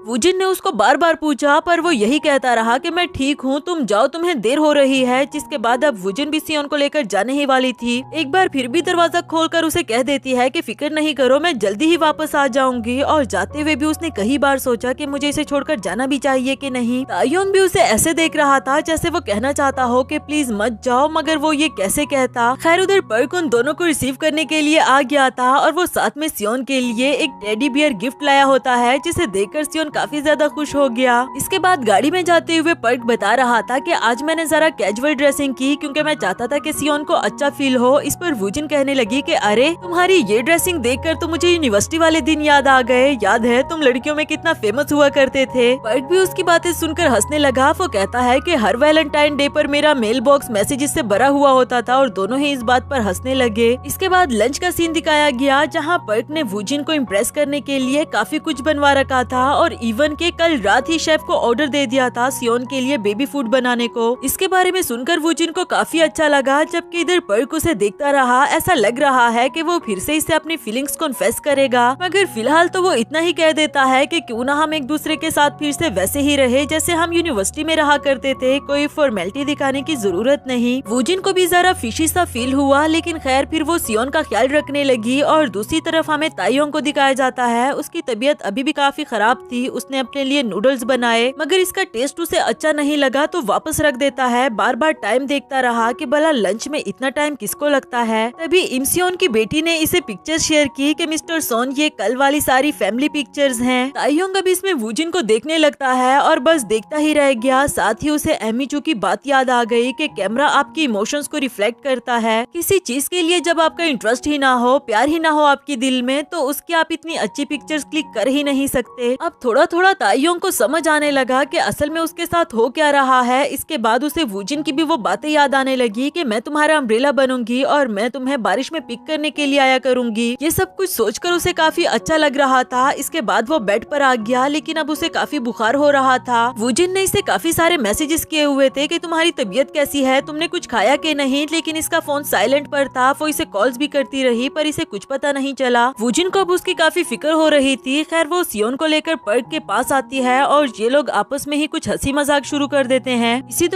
दौरान पर्क कहने लगा कि फूड स्टोरी के लिए तुम आज के फूड को भी इन्वॉल्व कर सकती हो और क्यों ना डिजर्ट के लिए हम आसपास के कैफेज को विजिट कर लें। वूजिन ये सुनकर कुछ देर के लिए खामोश हो गई और फिर जवाब दिया कि असल में ताइयोंग की तबीयत ठीक नहीं, मुझे उसकी फिक्र हो रही है। जबकि दूसरी तरफ ताइयोंग बुखार में तप रहा था। फ्लैशबैक के सीन से हम देखते हैं जहाँ उसकी टीचर नारेटिव वॉइस में बता रही थी कि ताइयोंग को सारी रात बुखार रहा, शायद बारिश की वजह से, और इसने किसी को भी इस बारे में नहीं बताया। शायद उसे ऐसा फील होता है कि वो इस दुनिया में अकेला है और हर मुश्किल उसे खुद ही बर्दाश्त करनी होगी। तकरीबन हर बारिश के बाद इसको बुखार हो जाता है और ये इस बारे में किसी को भी नहीं बताता। खैर प्रेजेंट में अब ताइयोंग की आंख खुल गई थी और वो काफी बेटर भी फील कर रहा था। बेड से उतरते ही उसने देखा कि वूजिन साइड पर बैठी सो रही है और यहाँ पर पानी और उसमें कपड़ा भी पड़ा हुआ है, यानी कि वूजिन सारी रात इसका ख्याल रखती रही। तभी वूजिन की भी आंख खुल गई थी और इसको देखते साथ ही फौरन से इसके पास आ गई कि अब तुम कैसा फील कर रहे हो, तबीयत ठीक है ना तुम्हारी, सारी रात तुम्हें तेज बुखार रहा। ताइयोंग बस कुछ कहे बगैर उसको देखता रहा और वूजिन कहती है कि अगर तुमने थोड़ी देर और आंख ना खोली होती तो मैं एम्बुलेंस को कॉल करने वाली थी। अब ताइयोंग ने उससे सवाल पूछा कि तुमने आने में इतनी देर क्यों कर दी थी, तुम जानती हो ना कि वेट करने से मुझे सख्त नफरत है। इससे पहले कि वूजिन कुछ कह पाती, ताइयोंग बहुत हिम्मत करके कह देता है कि मैं तुम्हें पसंद करता हूँ, सारा टाइम तुम्हारे वापस आने का वेट करता रहा। अचानक से ये सुनकर वूजिन को भी एक झटका सा फील हुआ और इसी के साथ हमारा ये वाला एपिसोड भी यहाँ पर खत्म हुआ। हेलो दोस्तों, तो बढ़ते हैं इस सीरीज के 6th एपिसोड की तरफ। वीडियो पसंद आए तो वीडियो को लाइक और चैनल को भी याद से सब्सक्राइब कर देना। एपिसोड की शुरुआत बिल्कुल उसी सीन से होती है जहां ताइयोंग ने वूजिन से अपनी फीलिंग्स कॉन्फेस की। वो कहता है कि तुम वो पहली लड़की हो जिसके लिए मेरे दिल में फीलिंग्स आई, जिसके लिए मैंने वेट किया और वो मुझे छोड़कर नहीं गई। वूजिन उसके सामने स्पीचलेस होकर बैठी हुई थी। उसको समझ नहीं आती कि क्या बोलूं। तब तक डोर पर नॉक हुआ और वो बहाना लगाते हुए भाग निकली। दरवाजे पर बायदू था जो कि कुछ खाने की डिशेस लेकर आया हुआ था, जो देखकर वूजिन कहने लगी कि अरे इसकी क्या जरूरत थी। वो बोला कि असल में मॉम बूढ़ी हो गई है ना, उनको पता नहीं चलता कि कितना खाना बनाना है, अगर आपको नहीं चाहिए तो मैं बाहर फेंक देता हूँ। वूजिन ने फौरन से उठा लिया कि चाहिए ना, मैं रख कर आती हूँ। तभी ताइयोंग भी रूम से बाहर आया और इसको देखते हुए पूछने लगा कि इन सनग्लासेस में तुम्हें कुछ नजर भी आता है या खामखा में पहन रखी है। बायदू बोला कि वो सब छोड़ो, मुझे नीचे वाले नेबर से पता चला है जो कि हांजी और इमसियोंग थे कि तुम लोग कपल नहीं बल्कि फैमिली हो। वूजिन सुनकर ही एम्बेरस हो गई और ताइयोंग के पास भी कोई जवाब नहीं था। फिर जब वो बर्तन लौटाने के लिए आ रही थी तो ताइयोंग से नजरें नहीं मिला पा रही होती, जो देखकर बाइजुन से पूछने लगा कि क्या हुआ, कुछ हुआ है क्या। वूजिन जल्दी आगे से आते हुए कहती है कि नहीं नहीं कुछ भी नहीं, और उसे अपने साथ ले जाने लगी। इधर ताइयोंग भी उसको इशारा करके खामोश होने के लिए कह रहा था। खैर अब वो शीशे में अपनी शक्ल देखता है और कहने लगा कि क्या मैंने इस हालत में वूजिन से अपनी फीलिंग्स कॉन्फेस की। खैर नेक्स्ट सीन सुबह का दिखाया गया, जहाँ वूजिन लाउंज में सो रही थी और ताइयोंग उसे देखते हुए कहता है कि ये लड़की बिना रूम में क्यों नहीं सो जाती। अब वो पर्दे आगे करता है ताकि इसे धूप ना लगे। फिर इसे कल रात के बारे में याद आया, जहाँ वूजिन इसका ख्याल रखते हुए कह रही थी कि अगर तुम्हें बुखार था तो तुमने मुझे जाने से रोका क्यों नहीं। जिस पर ताइयोंग ने जवाब दिया कि सब लोग छोड़कर चले ही जाते हैं, चाहे मैं उनको जाने से रोकूं भी। और वूजिन कहती है कि मैं कहीं भी नहीं जाऊंगी, जिसके बाद उसके फोरहेड को अपनी फिंगर से टच करती है और ताइयोंग को ये सोच सोच कर ही काफी अच्छा लग रहा था। इसके बाद जब वो रूम से बाहर आता है, वूजिन को देखकर पूछने लगा कि तुम उठ गई हो, जो सुनते साथ ही वूजिन ने अपना मुंह जला लिया था और ताइयोंग जल्दी जल्दी उसे पानी देता है। वो इसके सामने बहुत ज्यादा अनकंफर्टेबल फील कर रही थी और आंखें मिलाए बगैर इसे कहती है कि मैंने तुम्हारे लिए खिचड़ी बना दी है, तुम इसे खा लेना और मैं ऑफिस के लिए जा रही हूँ। बैग उठाकर भागने लगी। ताइयोंग उसे पूछता है कि तुमने नाश्ता किया, तो वो बोली कि नहीं, लेकिन मैं ऑफिस में कुछ न कुछ खा लूंगी। बाहर आकर इसे रिलीफ मिला। इसे अभी भी याद आ रहा था कि कल किस तरह ताइयोंग ने मुझसे अपनी फीलिंग्स कॉन्फेस की, लेकिन इसे अभी भी समझ नहीं आती कि मैं क्या बोलूं। तभी उसको किंडरगार्टन से कॉल आई कि आपने सियोन के नाम की रजिस्ट्रेशन करवाई थी, वो आज से ही किंडरगार्टन ज्वाइन कर सकता है। ये सुनकर तो वूजिन बहुत ही ज्यादा खुश हो गई, लेकिन कॉल कटने के बाद उसको समझ नहीं आती कि अब ताइयोंग को इसके बारे में कैसे बताऊं। दूसरी तरफ ताइयोंग सियोन से बातें कर रहा था। उससे कहता है कि पता है क्या, आज पहली बार मेरे लिए किसी ने खिचड़ी बनाई क्योंकि मेरी तबीयत ठीक नहीं थी। तभी उसकी नजर उस एप्पल पर पड़ी जिससे सिर्फ एक बाइट लिया गया था, तो कहने लगा कि कहीं उसने मेरी वजह से अपना खाना तो नहीं छोड़ दिया, शायद मैं उसको बहुत अनकंफर्टेबल फील करा रहा हूँ। सियोन ने बोला, यानी कि आपने बिल्कुल ठीक कहा। तभी वूजिन ने मैसेज करके बताया कि सियोन को किंडरगार्टन छोड़ देना। कुछ दिनों पहले मैंने वेटिंग लिस्ट में इसका नाम डलवाया था, मुझे अंदाजा नहीं था कि इतनी जल्दी इसकी सिलेक्शन हो जाएगी। ताइयोंग भी सियोन को देखते हुए सोच रहा था कि किंडरगार्टन के लिए अभी ये बच्चा बहुत छोटा नहीं है क्या। खैर इसके बाद वो सियोन को रेडी कर रहा था। ये भी उसके लिए बहुत चैलेंजिंग होता है क्योंकि सियोन बार बार अपने सॉक्स उतार रहा था। खैर जैसे तैसे करके वो उसे किंडरगार्टन ले आता है। साथ ही उससे बातें करते हुए पूछ रहा था कि दिखने में तुम्हें ये कैसा लगा, अच्छा लगा ना, चलो टीचर को बाव करते हुए हेलो बोलो। आफ्टर दैट टीचर इसे पूछ रही थी कि तुम सियोन के डैडी हो क्या, और वो घूरते हुए कहता है कि मैं डैडी लग रहा हूँ क्या, मैं इसका अंकल हूँ। टीचर इसको सॉरी करते हुए फॉर्म पकड़ा देती है कि इस पर साइन कर दो। ताइयोंग ने इस पर अपना नाम देखा कि वो स्टूडेंट का गार्डियन है, जो देखकर शायद उसे अच्छा ही फील हुआ। इसके बाद सियोन को क्लास में ड्रॉप कर दिया गया। टीचर ताइयोंग से कहती है कि जाने से पहले आप सियोन को बता दो कि आप जल्दी ही उसे पिक करने के लिए आओगे तो वो अच्छा फील करेगा, वरना तो सारा टाइम आपका वेट ही करता रह जाएगा। ताइयोंग काफी ज्यादा इमोशनल हो गया था। उसकी नजर सियोन पर पड़ी तो वो हंसी खुशी खेल रहा था, लेकिन इसे अपना आप याद आता है जब वो अपने बड़े भाई के आने का वेट करता रहता था। यहाँ सियोन इसके पास आ जाता है और ताइयोंग इसको बहुत प्यार से बताने लगा कि तुम यहाँ पर अपने दोस्तों के साथ खेलना, मैं जल्दी ही तुम्हें लेने के लिए वापस आ जाऊंगा। तुम्हारे डायपर्स के लिए पैसे भी तो कमाने हैं ना। सियोन बस आ करके इसकी बातों को सुनता रहा और आखिर में जाने से पहले वो खुद ब खुद ही अंकल को हक करने लगा। आज पहली बार ताइयोंग को उस पर बहुत ज्यादा प्यार आ रहा था। इवन कि जब वो किंडरगार्टन से वापस जा रहा होता है तब भी उसका दिल नहीं करता सियोन को छोड़कर जाने का, और वो खुद से ही कहने लगा कि आखिर मुझे इतना सैड सा फील क्यों हो रहा है। अरे मैं वूजिन को रिपोर्ट करना तो भूल ही गया। अब वो वूजिन के लिए एक मैसेज लिखता है और सोचने लगा कि क्यों ना सियोन की एक पिक्चर भी शेयर कर दूं। यहाँ गलती से उसने अपनी पिक्चर शेयर कर दी। वो बेचारा जल्दी से रिकॉल करना जा रहा था, लेकिन तब तक वूजिन ने वो पिक्चर देख ली। इधर वूजिन भी देखकर हैरान थी कि ये अपनी पिक्चर क्यों भेज रहा है, और वॉन ने तो जैसे ही देखा वो पूछने लगी कि अरे अरे तुम दोनों के बीच में बात बढ़ गई है क्या। वूजिन ने हिम्मत करके कह ही दिया कि वो कह रहा था कि वो मुझे पसंद करता है। वॉन बोली कि देखा, मैंने तो पहले ही कहा था कि वो तुम्हें पसंद करता होगा। मगर वूजिन कहती है कि ऐसा कुछ भी नहीं, शायद उस वक्त वो नींद में था। इधर वॉन उसे पूछने लगी कि अच्छा तुम बताओ, क्या तुम उसके लिए कुछ स्पेशल फील करती हो क्या। इस पर वूजिन पास्ट के मोमेंट्स को याद कर रही थी कि जब भी मुझे किसी की जरूरत होती होती है, किसी का कंधा चाहिए होता है, तब मेरे सामने सिर्फ ताइयोंग ही आया। पहले मुझे लगता था कि वो बहुत खड़ूस है, मगर धीरे धीरे मुझे पता चला कि वो सिर्फ अकेला है, बिल्कुल मेरी तरह। लेकिन वो बहुत अच्छा इंसान है, सबके साथ काइंड। इस पर वोन उसे कहती है कि अगर ऐसी ही बात है तो फिर तुम दोनों एक दूसरे को डेट क्यों नहीं करते? वो तो पहले से ही तुम्हें पसंद करता है, एक साथ एक घर में भी रहते हो। वूजिन तो फौरन से मुकर गई कि बिल्कुल भी नहीं, मेरे पास इतना टाइम नहीं है और ना ही सियोन के अलावा मेरे दिल में किसी के लिए जगह है। इधर ताइयोंग सोच रहा था कि वूजिन ने पिक्चर तो देख ली पर उसने अभी तक रिप्लाई नहीं किया, जबकि उधर वूजिन पर्क और बाकी के एम्प्लॉइज के साथ एक मीटिंग अटेंड कर रही थी, जो खत्म होने के बाद पर्क उसे अपने साथ ड्रिंक के लिए इनवाइट करता है और वूजिन को भी उसके साथ जाना पड़ा।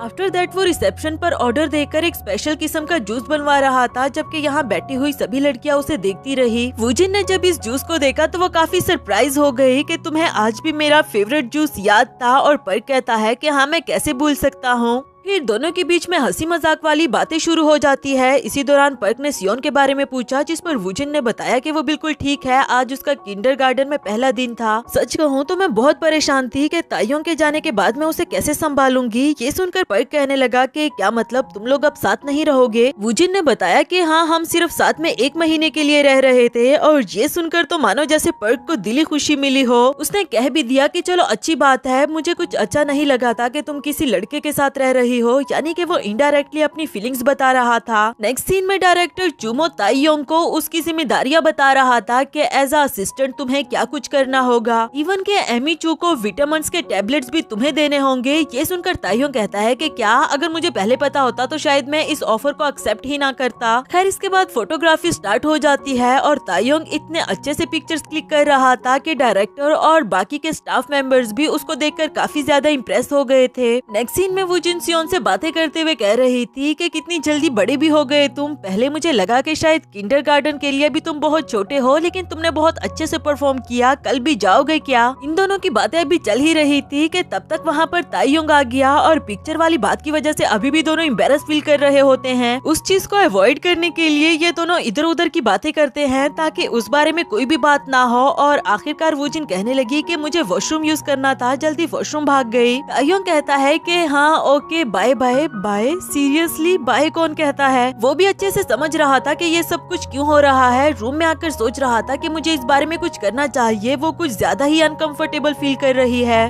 तभी उसको इंजीनियर की कॉल आई कि आपका घर रेडी हो गया है, अब आप शिफ्ट हो सकते हो। ये सुनकर वो बोला कि क्या, और इंजीनियर कहने लगा कि क्या मतलब क्या, तुमने ही तो कहा था कि जल्द से जल्द रेडी करो। कॉल कटने के बाद बेचारा ताइयोंग सोच रहा था कि इतनी जल्दी महीना गुजर भी गया। इसके बाद वो वूजिन के साथ बैठा हुआ उसे बता रहा था कि देखो मैंने जो कुछ भी कहा इसका ये मतलब बिल्कुल भी नहीं कि मैं तुम्हें प्रेशराइज कर रहा हूँ, मैं बस मजीद अपनी फीलिंग्स नहीं छुपा सकता था इसलिए बताया। इसलिए तुम्हें मेरे सामने एम्बैरस होने की जरूरत नहीं, इवन कि तुम्हारा बदला हुआ बिहेवियर सियोन भी बता सकता है। वूजिन बोली कि मुझे तो लगा था कि शायद तुम नींद में हो, जिस पर ताइयोंग ने जवाब दिया कि मैं ऐसे बिहेव थोड़ी ना कर सकता हूँ जैसे कुछ भी ना हुआ हो। इसके बाद रात का सीन दिखाया गया जहाँ कोई आदमी इनके घर में घुसने की कोशिश कर रहा था, लेकिन अंदर से सियोन की और उन दोनों की आवाजें सुनकर वो वापस चला जाता है। अगली सुबह वो जल्दी जल्दी में ऑफिस के लिए तैयार हो रही होती है, जबकि ताइयोंग ने उसके मुंह में ब्रेड पकड़ा दिया उसे हैव अ नाइस डे कहते हुए। फिर नीचे आकर सोसाइटी में उसने कुछ लोगों को और पुलिसमैन को देखा, लेकिन खैर वो पूछे बगैर चली जाती है। कुछ देर के बाद ताइयोंग सियोन को किंडरगार्टन छोड़ने के लिए गया था और कुछ देर के लिए तो वहीं पर खड़े रहकर उसे देखता रहा, जिसके बाद अब वो वापस आ जाता है। बाइदू से पूछने लगा कि क्या हुआ, इतना रश क्यों मचा हुआ है। वो बोला कि भाई साहब तुम्हें हमसायों की कोई फिक्र हो तो ना, कल रात यहाँ बहुत से घरों में चोरी हुई है, मगर सिर्फ उनके घर जहाँ सिर्फ सिंगल फीमेल रहती थी। तुम भी अपनी लेडी को सावधान रहने के लिए कह देना। ताइयोंग सुनकर कहने लगा कि मैं तो पहले से उसके बारे में बहुत परेशान था, क्योंकि वो ऑफिस से काफी लेट आती है। सियोन ने बताया कि अभी तक उस आदमी के बारे में कुछ पता नहीं चला, लेकिन सीसीटीवी कैमरा से देखा गया कि उसने कैप पहन कर रखी हुई थी। जो सुनकर वो बाइदू की तरफ देखते हुए कहता है कि रेड कलर की कैप। बाइदू ने जल्दी से अपनी कैप उतार दी कि अबे साले। सीन में ताइयोंग ने वूजिन को भी इस बारे में बता दिया था कि यहाँ की सिक्योरिटी वैसे ही कुछ ज्यादा टाइट नहीं है, तुम्हें ऑफिस से जल्दी आना चाहिए घर। इधर वॉन वूजिन को ताइयोंग से बातें करते हुए देखकर उसे चिढ़ाते हुए कहती है कि और बताओ आगे कहानी बढ़ी या नहीं। वूजिन उसको हंसते हुए कहती है कि मेरे ख्याल से तुम्हें अपना दिमाग धोने की जरूरत है, ऐसा कुछ भी नहीं हुआ, वो मुझे काम की बात बता रहा था। दूसरी तरफ ताइयोंग अपना घर विजिट करने के लिए गया था और यहाँ पर वो तरह तरह के बहाने लगा रहा होता है कि घर में किसी तरह का काम ढूंढ ले ताकि इंजीनियर्स यहाँ पर लगे रहे। नेक्स्ट सीन में वूजिन घर आते हुए बस में बैठी सो रही थी और जब उसकी आंख खुली तो उसने देखा कि वो गलती से बहुत आगे निकल आई। खैर अब वो यहाँ पर उतर जाती है। दूसरी तरफ ताइयोंग भी खड़ा इसका वेट कर रहा था बस स्टॉप पे। फिर उसको कॉल करते हुए पूछने लगा कि अभी तक तुम घर नहीं आई। वूजिन ने अपनी सिचुएशन के बारे में बताया और कहती है कि 1 मिनट, कहीं तुम मेरा वेट तो नहीं कर रहे? अरे मैं कोई बच्ची नहीं हूँ, खुद घर आ सकती हूँ, पहले भी तो खुद ही आती जाती हूँ ना। इसके बाद वो पिछली वाली साइड से अपने घर की तरफ जा ही रही थी कि अचानक से उसको रियलाइज हुआ कि कोई उसका पीछा कर रहा है और उसको वो बातें भी याद आई कि यहाँ पर चोर घुसा हुआ है। अब वो बहुत ज्यादा डर गई थी और कुछ देर आगे चलने के बाद जब वो पीछे मुड़ी तो अचानक से ताइयोंग उसके सामने आ गया था कि मुझे पता था तुम इस रास्ते से आओगी। वूजिन बेचारी तो इतनी ज्यादा डरी हुई थी कि कुछ देर के लिए वहीं पर बैठ गई। ताइयोंग भी जल्दी से उसके पास आकर पूछने लगा कि क्या हुआ, तुम इस तरह डरी हुई क्यों हो? नेक्स्ट सीन में वूजिन ने ताइयोंग को सब कुछ बता दिया था और वो इसे पिंकी प्रॉमिस लेते हुए कहता है कि आइंदा अगर ऐसा कुछ भी होगा तो तुम मुझे कॉल करोगी, मैं तुम्हारे बारे में बहुत परेशान था। वूजिन ने भी उसे प्रॉमिस कर लिया कि ठीक है मैं तुम्हें जरूर बताऊंगी। इसके बाद ताइयोंग ने अपने घर के बारे में बताया कि आज मैं विजिट करने के लिए गया था लेकिन कुछ और भी उसमें काम बाकी है अभी, तो शायद मुझे कुछ दिन और तुम्हारे घर रहना पड़ जाए। वूजिन जो पहले कहती थी कि तुम एक दिन भी और नहीं रह सकते, अब वो कहने लगी कि हाँ हाँ कोई मसला नहीं, जब तक चाहे रह सकते हो। ताइयोंग भी ये सुनकर खुश हो गया। इसके बाद उसको पेपर स्प्रे पकड़ाता है कि ये तुम्हारे लिए, आइंदा अगर इस तरह की सिचुएशन बने तो सबसे पहले तुम ये स्प्रे उसकी आंखों में कर सकती हो। वूजिन को यकीन नहीं आता कि ये केयरलेस सा बंदा इतना केयरिंग कब से हो गया। अब वो स्प्रे को ओपन करके देखने लगी कि इसको यूज कैसे करते हैं, ये तो काम ही नहीं कर रहा। ताइयोंग उसके हाथ से लेकर उसे चेक करके दिखाने लगा और जाने अनजाने में उसने अपनी आंखों में स्प्रे कर दिया था। अब तो वो बेचारा बहुत हड़बड़ी में आ जाता है कि अरे मुझे कुछ नजर नहीं आ रहा, ये क्या हो रहा है, प्लीज एम्बुलेंस को बुलाओ। जैसे तैसे करके वूजिन उसको घर ले आई। उसकी आंखें दुलाती है। वो अभी भी शोर मचा रहा था जबकि वूजिन उसे कहती है कि आंखें खोलो। उसके फेस को हाथों में पकड़कर उसे देख रही थी और ताइयोंग ने जब आंखें खोलकर ये वाला सीन देखा तो एक बार फिर से उसका दिल फिसल गया। वूजिन भी एम्बेरस हो जाती है और उस स्प्रे के साइड इफेक्ट्स देखने के लिए बाहर जाने ही वाली थी कि तभी उसका पैर स्लिप हुआ और गिरने से पहले ही ताइयोंग उसे पकड़ लेता है। यहाँ दोनों की आंखें फिर से चार हुई, दिल की धड़कनें तेज हो जाती है। वूजिन जैसे तैसे करके बाहर आ गई थी और उसे समझ नहीं आती कि आखिर मुझे हो क्या गया। साथ ही उसे वॉन की बातें भी याद आ रही थी कि अभी भी कुछ ज्यादा देर नहीं हुई, तुम उसे कंसीडर कर सकती हो। नेक्स्ट सीन में टीम लीडर पर्क सबको बता रहा था कि आज हमारी बहुत फेमस कंपनी के साथ मीटिंग होने वाली है। कुछ ही देर में वो लोग आ गए थे जो कोई और नहीं बल्कि एमी चू और उसके स्टाफ मेंबर्स थे। पर्क और वूजिन अचानक से ताइयोंग को देखकर हैरान हो जाते हैं जबकि वो असिस्टेंट लड़का चू जियोंग भी इसे देखकर याद कर रहा था कि ये कुछ जाना पहचाना लग रहा है। एमी चू ने भी वूजिन की पिक्चर देखी हुई थी, कहने लगी कि वाइफ। ये सुनकर तो और भी सब हैरान हो जाते हैं। खैर फिर इग्नोर करते हुए मीटिंग स्टार्ट कर दी। मीटिंग के दौरान ताइयोंग ने कुछ अच्छे पॉइंट्स बताए जो एमी चू को पसंद आए और वूजिन भी देख रही थी कि लड़का तो काफी इम्प्रेसिव है। मीटिंग खत्म होने के बाद चू जियोंग बोला कि क्यों ना हम सब साथ में डिनर करें, जिस पर एमी चू बोली कि मुझे तो इन स्टफ में कोई इंटरेस्ट नहीं, बाकी आप लोग जा सकते हो। आफ्टर दैट सब डिनर के लिए जाने लगे और चू जियोंग अभी भी ताइयोंग के पीछे पड़ा हुआ था कि मैंने तुम्हें कहीं तो देखा है। वो इसे जान छुड़ाने के लिए कहने लगा कि लिफ्ट आ गई। लिफ्ट में आने के बाद ताइयोंग सोचने लगा कि ये लड़का बार बार ऐसा क्यों कह रहा है कि इसने मुझे कहीं देखा है। तभी इसको याद आया कि उस दिन लॉबी की वीडियो बन गई थी। इधर एलिवेटर ने भी लॉबी फ्लोर पर पहुंचने की नोटिफिकेशन दे दी, जो सुनते साथ ही चू जियोंग कहने लगा कि हाँ लॉबी, तुम वही लड़के हो ना जिसने लॉबी में सीन बनाया था। बेचारा ताइयोंग बहुत ज्यादा एम्बेरस हो गया, इवन के वूजिन भी, क्योंकि सबको सच पता चल गया है। इसके बाद हमें डिनर का सीन दिखाया गया जहाँ वूजिन सबको सच बताते हुए एक्सप्लेनेशन दे रही थी कि हमारे बीच में कुछ भी नहीं चल रहा, पर चू जियोंग कहता है कि अगर कुछ भी नहीं चल रहा तो फिर इसने तुम्हें बेबी क्यों कहा था। पर्क से अब मजीद ये सब कुछ सुना नहीं जा रहा। वो कहता है कि बस भी कर दो तुम लोग, खामखा किसी के मामलात में टांगे क्यों अड़ा रहे हो। इसके बाद बाकी सब तो खेल में लग गए थे, लेकिन ताइयोंग और पर्क वूजिन की जान नहीं छोड़ते क्योंकि वो दोनों एक दूसरे से ही जेलस फील कर रहे थे। जैसे तैसे करके दोनों एक दूसरे को बताना चाहते थे कि मैं वूजिन की ज्यादा क्लोज हूँ, मैं उसकी ज्यादा फिक्र करता हूँ, तुम तो बस कुछ टाइम के लिए उसके साथ हो। वूजिन को भी समझ नहीं आती कि ये दोनों इतनी एक्स्ट्रा केयर क्यों दिखा रहे हैं। खैर वो बेचारी भी मजबूर थी इन दोनों के साथ बैठने के लिए। पर्क और ताइयोंग दोनों एक दूसरे को आंखों में आंखें डालकर देख रहे थे। तभी डायरेक्टर चुमो आकर इनसे पूछने लगा कि अरे तुम दोनों गेम में कंपटीशन क्यों नहीं लगा लेते। इसके बाद दोनों के बीच में कंपटीशन स्टार्ट हो गया था, जबकि वूजिन की कुलीग्स उसे पूछने लगी कि तुम्हारा समधी जी काफी हैंडसम लग रहा है, वैसे इन दोनों में तुम्हारे टाइप का लड़का कौन है। वूजिन ने इस बात का कोई भी जवाब नहीं दिया। इसके बाद कंपटीशन के दौरान पर्क की कोशिश होती है कि वो वूजिन के करीब आए ताइयोंग को जेलस फील कराने के लिए, लेकिन तब तक बीच में असिस्टेंट आ गया था और ताइयोंग को इस पर हंसी आने लगी।